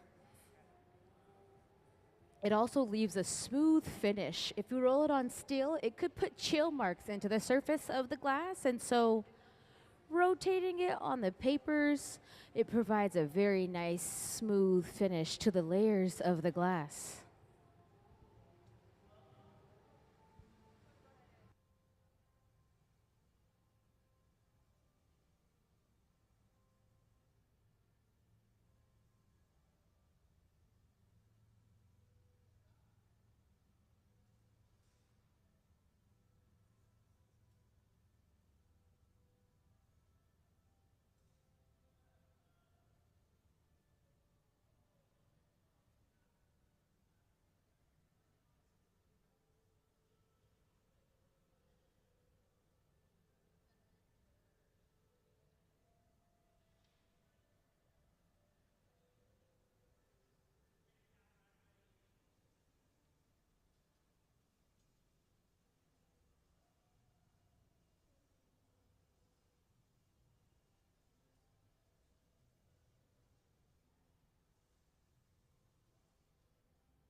Can we please see some of Mr. Lee's past works? The artist that requested for us to make this piece has worked with us here in the past and has requested other pieces be made. And this is just the first step of his process. We create the pieces for him to be able to manipulate and bind with other colors. As you can see there on the big screen, his name is Ji Young Lee. And then he's able to enhance the surface by treating it in different ways. I don't know exactly how he gets this really beautiful frosted finish, because there's a couple ways you could go about getting that type of finish on the surface. But as you can see, he does a great job of mixing colors and light and shapes. Beautiful, beautiful shapes.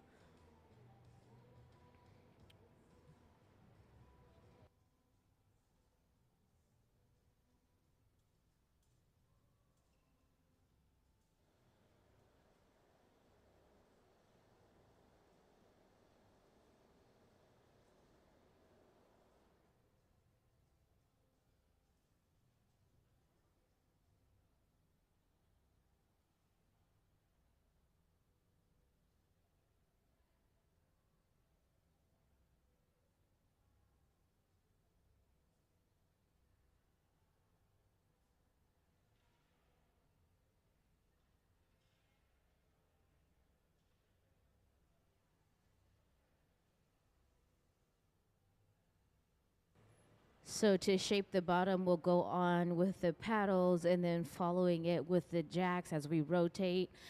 So we'll clean up the outside walls while shaping the bottom of the glass to be so it's able to stand up properly.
It's really important that we keep this portion of the glass nice and warm. This part goes into the reheating chamber last and it comes out first, and we need the heat to be evenly distributed. This is also what a step we'll take in the direction of finishing a piece and getting it off the pipe. So we want this part to be nice and hot, spicy, so when we place water on that jack line, we'll have some good thermal shock set in to be able to take the glass off of the end of the pipe. So now Sarah is getting the items ready for her to get suited up to catch this piece off the pipe.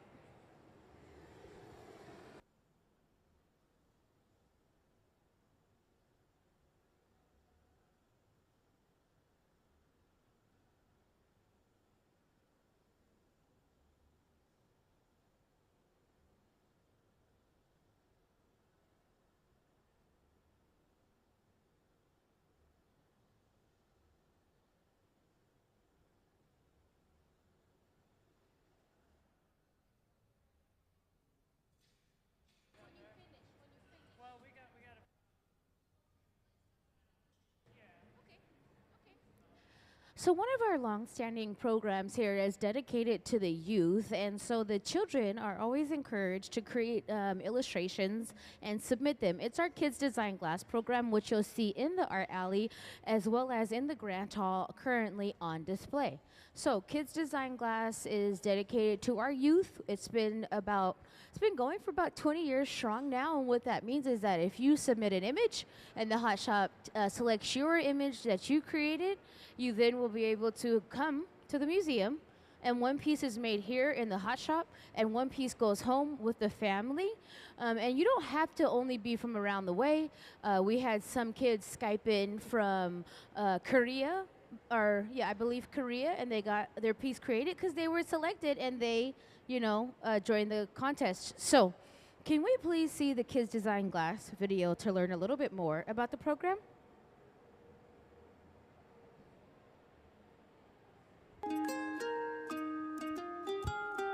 Like art through the ages, glass has always been sort of made by designer and maker.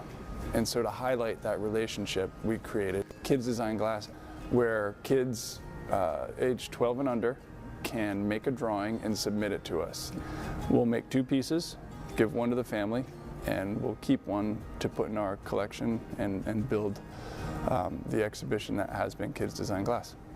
We get a huge stack of drawings and we sift through them to pick the ones that we can make and the ones that are interesting.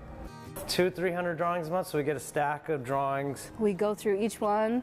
It's a drawing and a story about the drawing. Probably the most unique drawings are the ones that really stick out. The ones that aren't like based on a character that they've already seen, the ones that come straight from their imagination. Usually kids by that age, they're not really tainted by like pop culture and outside influences. They kind of like what they like. My original idea for the rainbow marshmallow, when the marshmallow melts, what comes out are their tears. And this one cries rainbows. Like the inside is all rainbow. It was the first time that I was like kind of made contact into like the glass blowing world. And what was really fun about it was knowing that a piece that I've come up with that is like part of my self-expression was like interesting enough for others to like incorporate it into the real world. Being in a creative environment, I think that builds self-esteem, and the fact that they're going to have this thing that they're going to have the rest of their lives of something that they had as a child, and then knowing that they're actually like in a museum collection, which is pretty incredible when you're under 12 years old. If any other kids are entering the program, then I'd say I really hope that your art gets chosen. It is really mesmerizing to see the details being put on. I was just very happy that the Hot Shop team actually chose my art. Who knows, maybe if you're timing it just right, you could actually get up there when your art is like being displayed up there.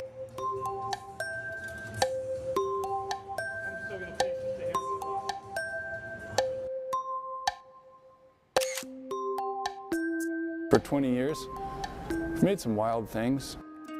It's so free. and I would say loose, but what we really pay attention to is making sure that we're capturing all the details. There's so many challenges in making the kids' design drawings, and I think that's something that maybe the average viewer wouldn't notice. A lot of these objects are very fragile and are just different than any of the other glass I usually work on. The way the kids draw them, they just have no idea of what, you know, glass can do, so they just draw it however their mind imagines this object. We're talking with them, making sure that we're seeing the color the same way, making sure that, you know, the eyes are on one side or are they supposed to be on both sides. Appendages and weird helmets, they're all great challenges and things that we wouldn't necessarily run into without this program. I think it's inspiring for us as glassmakers, and I hope it's inspiring for the kids doing the drawings. I hope the kids kind of see that their creativity is this muscle that they need to exercise. One of the best parts about the program is seeing the kid in the front row giving us tips on how we can make it better or things they don't like that we're doing. They have a voice here. I designed the lion crab in 2011. Just recently, we went back to the museum, and seeing my piece on display at the museum was just incredible. I mean, we have times where people come in the crowd and some young adult, you know, in their 20s or early 30s is like, hey, you made my kids design glass, and they bring out their phone and show us a picture, and it's them like 10 years old, and you know, it's to see the impact that we've made. I think every single one is special. Yeah.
So now we'll prepare ourselves to take it off of the pipe. We'll put a little bit of water on the back of that carved in line of tension. Then we're gonna have thermal shock set into that carving, that jack line we carved in earlier. Sarah has on a Kevlar vest as well, Kevlar mittens as well as a suit to protect her from physically being burned, but it's still very, very hot. And so she'll get under it.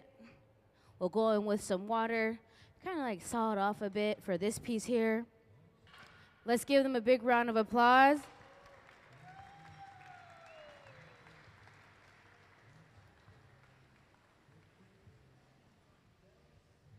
We'll torch the top. That hot torch is about 5,000 degrees, and then we're gonna take it to the annealing oven where it'll slowly cool down overnight. This one is so thick, it's probably going to rest in that oven for a few days because it has to cool down depending upon its thickness, and sometimes some pieces take longer than others.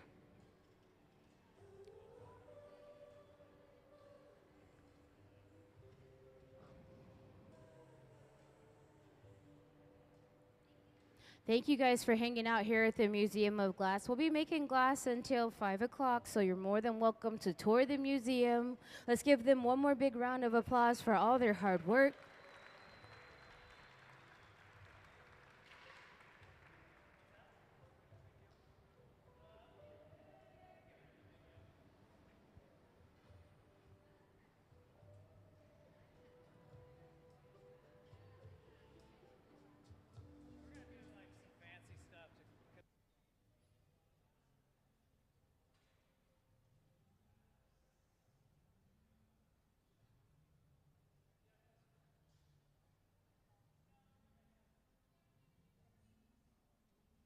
So now we're going to move into making some other different types of glass today. It's going to get fun. We're going to add color, and so it's nice to watch that process unfold before you.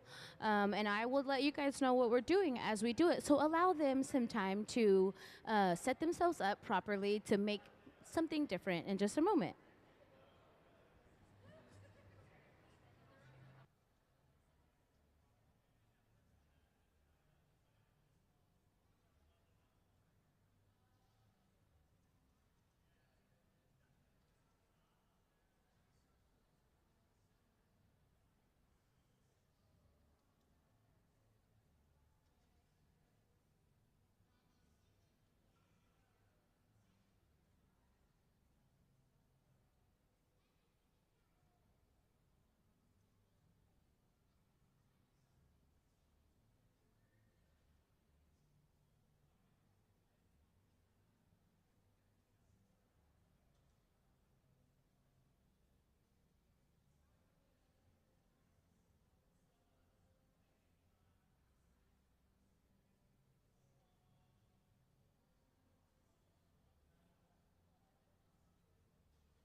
The process starts by getting a stainless steel rod nice and hot, and then we're going to dip into the furnace to gather some glass. It starts clear, and then we'll add color to the glass.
So on the far right side of the hot shop, they're making paperweights.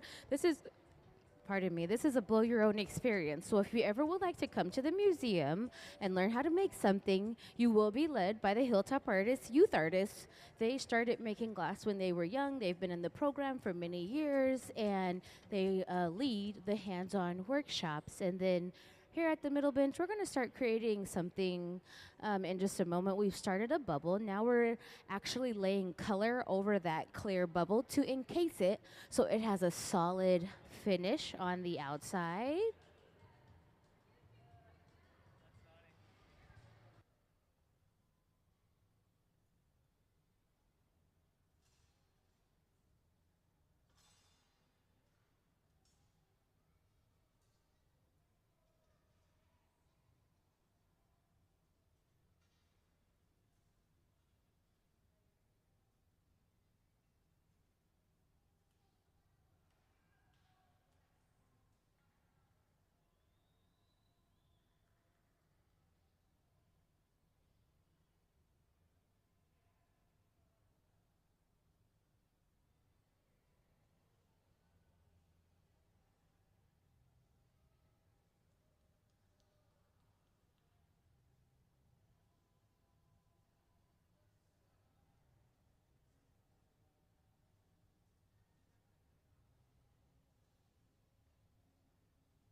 On the far left side of the hot shop, we have laid color over a clear bubble to create a color overlay, which means that the glass is encased in a color. We're going to continue to add glass over this bubble and blow it out to create a piece that is needed to be added into the process.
We'll bring the bubble over when it's ready to be blown out and shaped more as a team together. And so here as we going, get it nice and gather over this layer here of color and blow the bubble out some more. So the furnace, it rests at about 2100 degrees and it can hold up to 1,000 pounds of molten hot glass. So dipping into that furnace will rotate the glass. It comes out and it looks orange, but really it'll be a color when it's blown out. That glass is like honey. And dipping into that furnace, the rod can get a bit hot. So we'll go over to the pipe cooler to cool the rod down.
So we'll blow into the end of the pipe to expand the bubble and then go on with our papers. Our papers have been soaked in water.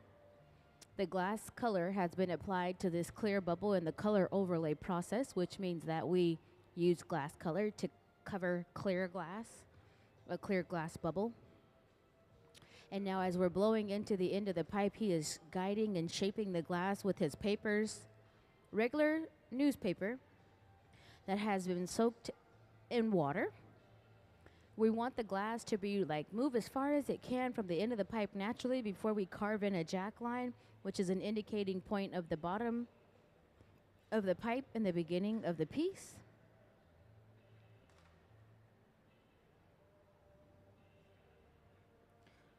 So in order to get color in the glass, we have to do the color overlay process. And I'll show you guys that video in a moment so you can see how that was applied. But now we're going to go in after the glass gets nice and hot in the reheating chamber. She's standing in a chamber of heat right now, or she's standing in front of the reheating chamber, which is a chamber of heat. Let's get the glass nice and hot, and then we're going to carve into it.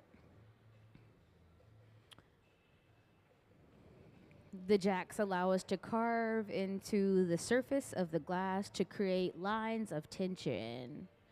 These lines are important because it allows us to remove the glass and take pieces off that we need to extract or to shape the glass. So she's blowing into the end of the pipe as he's rotating back and forth and shaping the glass.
So now we're going to remove a piece of this glass from that initial bubble that we created. So with that rod there, we'll be able to attach the glass, connecting it. We'll put a little bit of tension, whether it be water or scissors, and then tap the pipe.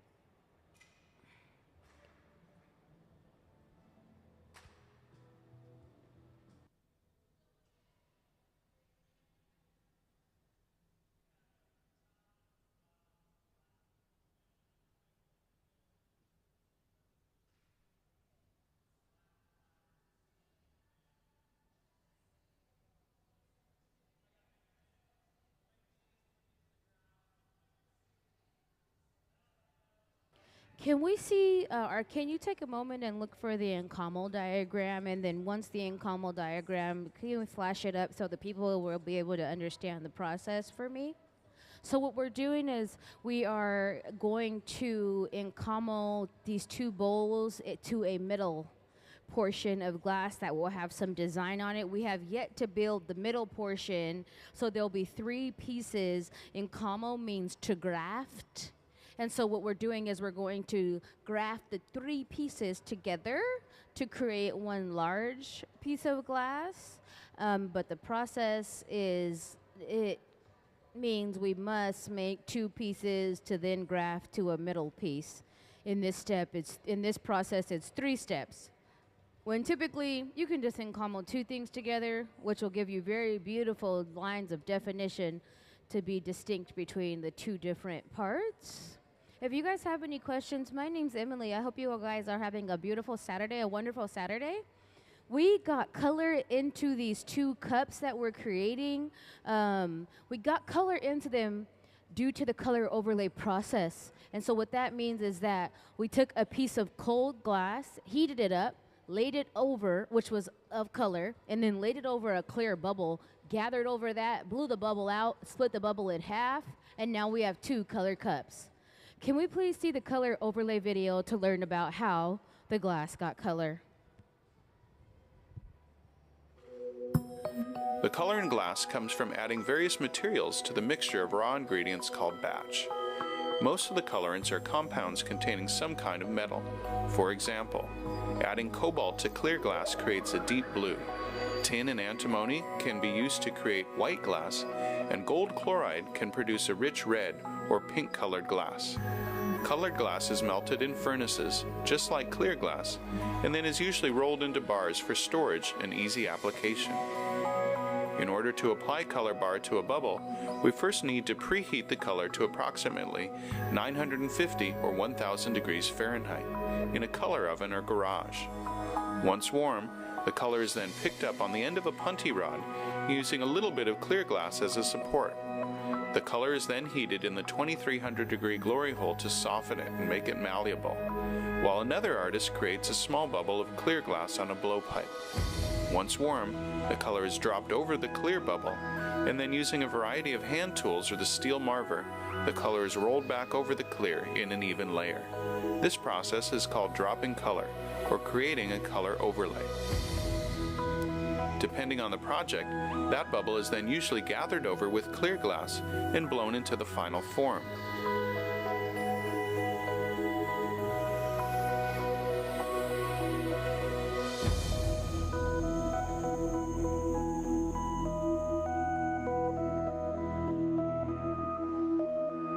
The finished product may appear to be all made from colored glass, but when viewed in cross-section, we can see that there is only a thin layer of color sandwiched between many layers of clear glass.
So now we've dipped into the furnace. We've gathered some more glass. Can we see the furnace diagram?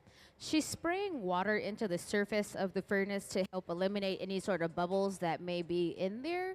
So the furnace is powered by natural gas and forced air. It runs 24 hours a day, 7 days a week. It holds up to 1,000 pounds of molten glass, and it rests at 2,100 degrees. Once you dip that steel rod into the furnace, you come out, you blow into the end of the rod. It creates a bubble similar to the shape of a balloon. And that is how items get started. That is how the process starts when you're making something hollow in glass. We are going to decorate. So we're going to add some design to this clear part. We have already made 2 bowls or 2 cups of color that we've parked in the garage here, and we're going to add those 2 cups of color to this center piece at a different point in the process. We park items in the garage where they can rest to be reworked into the process. The cold side of the garage is 800 degrees, and the hot side of the garage is 1,000 degrees. 800 is cold in the glass world. Hot in our world, we might like burn the pizza if you bake it at 800 degrees, right? But in the glass world, that's cold. And so he'll go in with the block just to cool down those outer layers after gathering over that bubble. We want the outer layers to cool and settle while keeping the core nice and warm so we can continue to expand the bubble. Thank you.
Back into the furnace. We'll rotate that pipe. Dipping into the furnace is like dipping into a jar of honey. Rotate, come out, get a big gather, continue to blow out the glass.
So now we're going to bring over the clear color, the white color that Nick has been prepping on the far left side of the hot shop, and we're going to roll it around the body of this piece. It's called a roller wrap.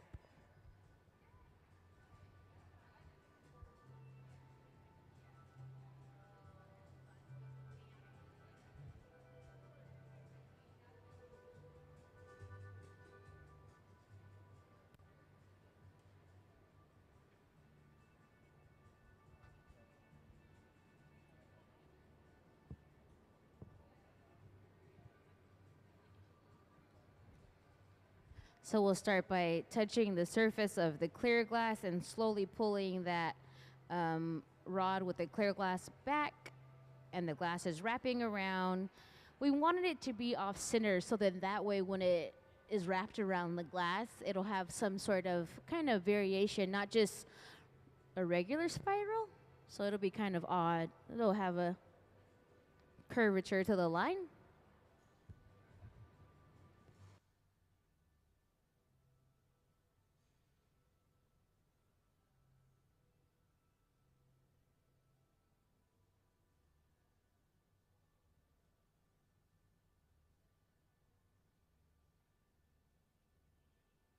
If you're ever interested in doing a hands-on experience on the far right side of the hot shop, this is our blow your own experience where you can make a piece and take it home. So if you would like to get tickets to get to the experience, we only do them like sometimes, and so you have to look online and see if it's open. So you'll see the days of when it's open for you to buy a ticket and then come.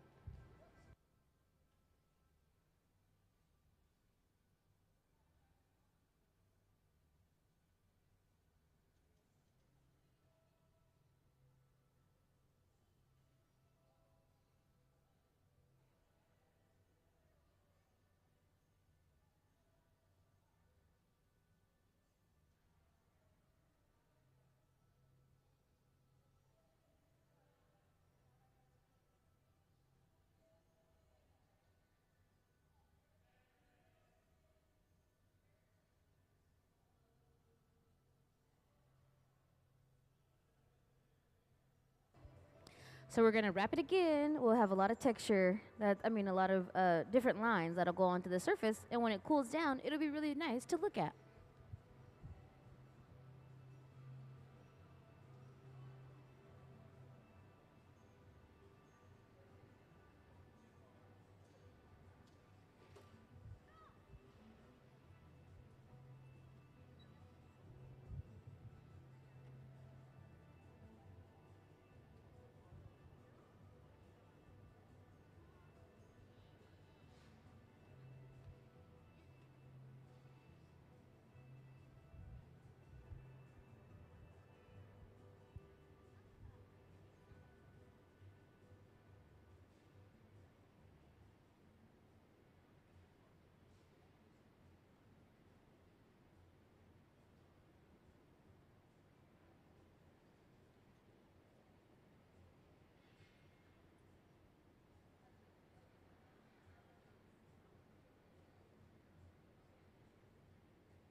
So as we've continued to blow out and shape this vase, we'll start to slowly open it up.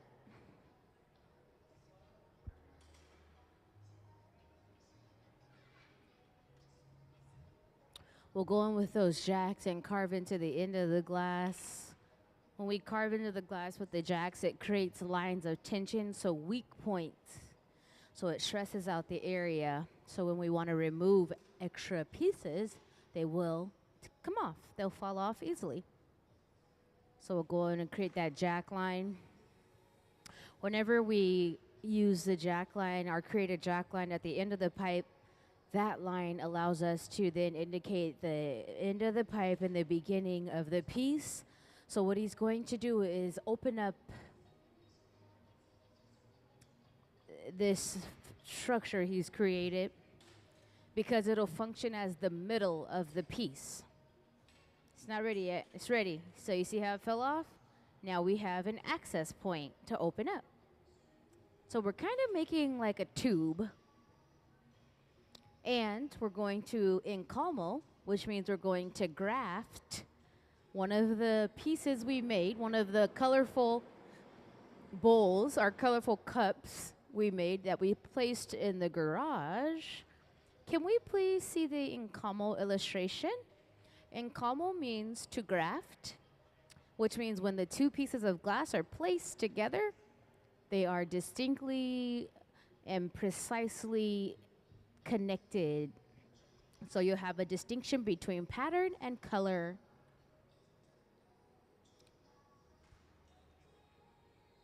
We are going to create an encalmed vessel, an encalmed vase.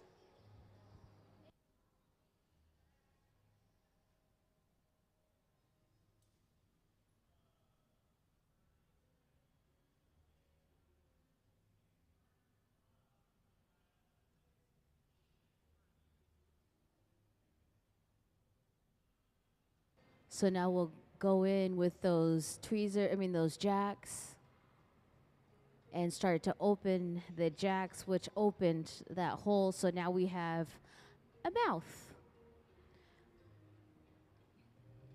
If you guys have any questions, my name is Emily. Feel free to raise your hand and I'll be happy to answer your questions. So on the far left side of the hot shop, Sarah is preparing one of the color cups that were created earlier. And we're going to make sure that they're both the same size and we're going to place them together.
We'll blow into the end of the pipe to expand the glass that we attached.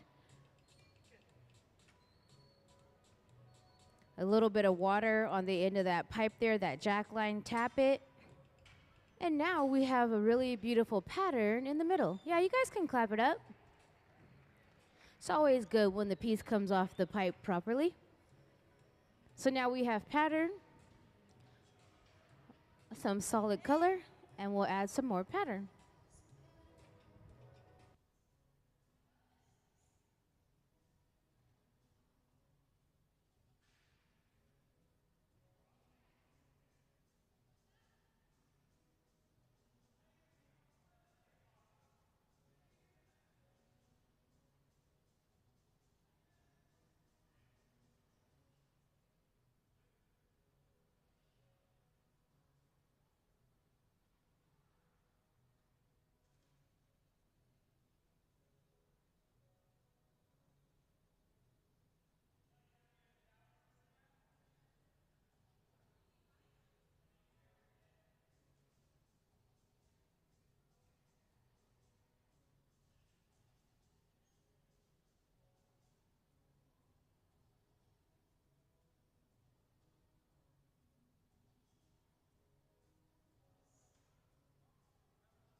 And now we have another cup of color to add to this vase that we're creating. The middle has pattern. We're encamelling another color cup to complete.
So after marvering those 3 layers all together, we'll go back and start to get the glass nice and hot in a concentrated area there at the end of the pipe, because we need to carve in a jack line. The jack line is a reference point indicating the end of the pipe and the beginning of the piece.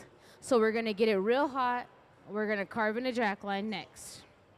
Can we see the glory hole diagram? So as we continue to go in and out of the reheating chamber, it's powered by natural gas and forced air. It's used to reheat the glass to keep it from breaking, and it's kept at 2,300 degrees. It's very hot, so we can manipulate the glass. We want it to be very hot.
So everything that we, well, not everything, but most things we make here in the hot shop go into the store. So if you're ever interested in taking home a piece made by the hot shop team made here at MOG, just shop the Made at MOG section.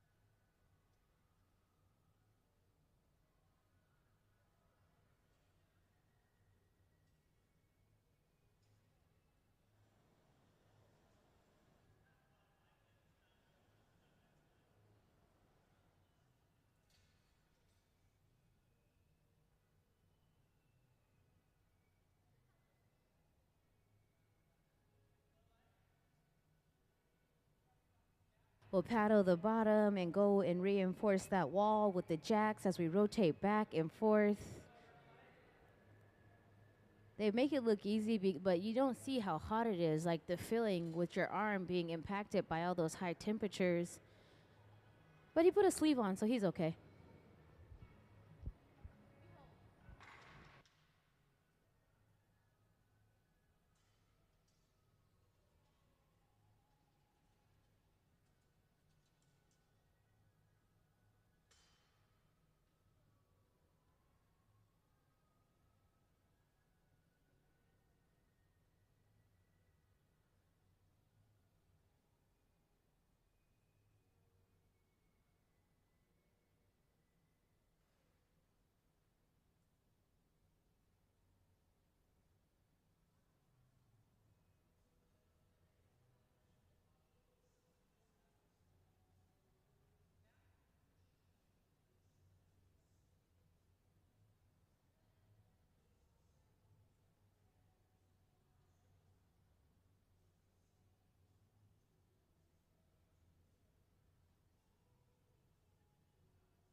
So now we have a connection point, put it onto the bottom of the glass. So now we're able to take this piece and transfer it off of the main pipe. So we're able to work on the opposite side of the piece. Put a little bit of water on that jack line we carved in earlier. Tap the pipe.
So now we'll go in and out of the reheating chamber to be able to manipulate and clean up the lip of this vase. The wrap we thought was white, but it's a really pretty gold.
His shears had wax on them, so he had to clean the wax off the shears.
We'll give it one more flash, and then we'll catch it off the pipe and put it into the annealing oven where it'll cool down.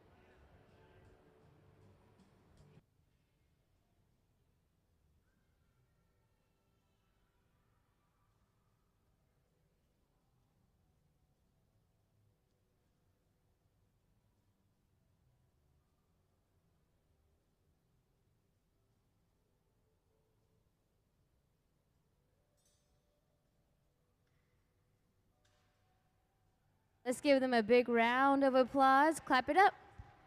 Thank you guys so much for hanging out with us here at the Museum of Glass. That is our last piece of the day.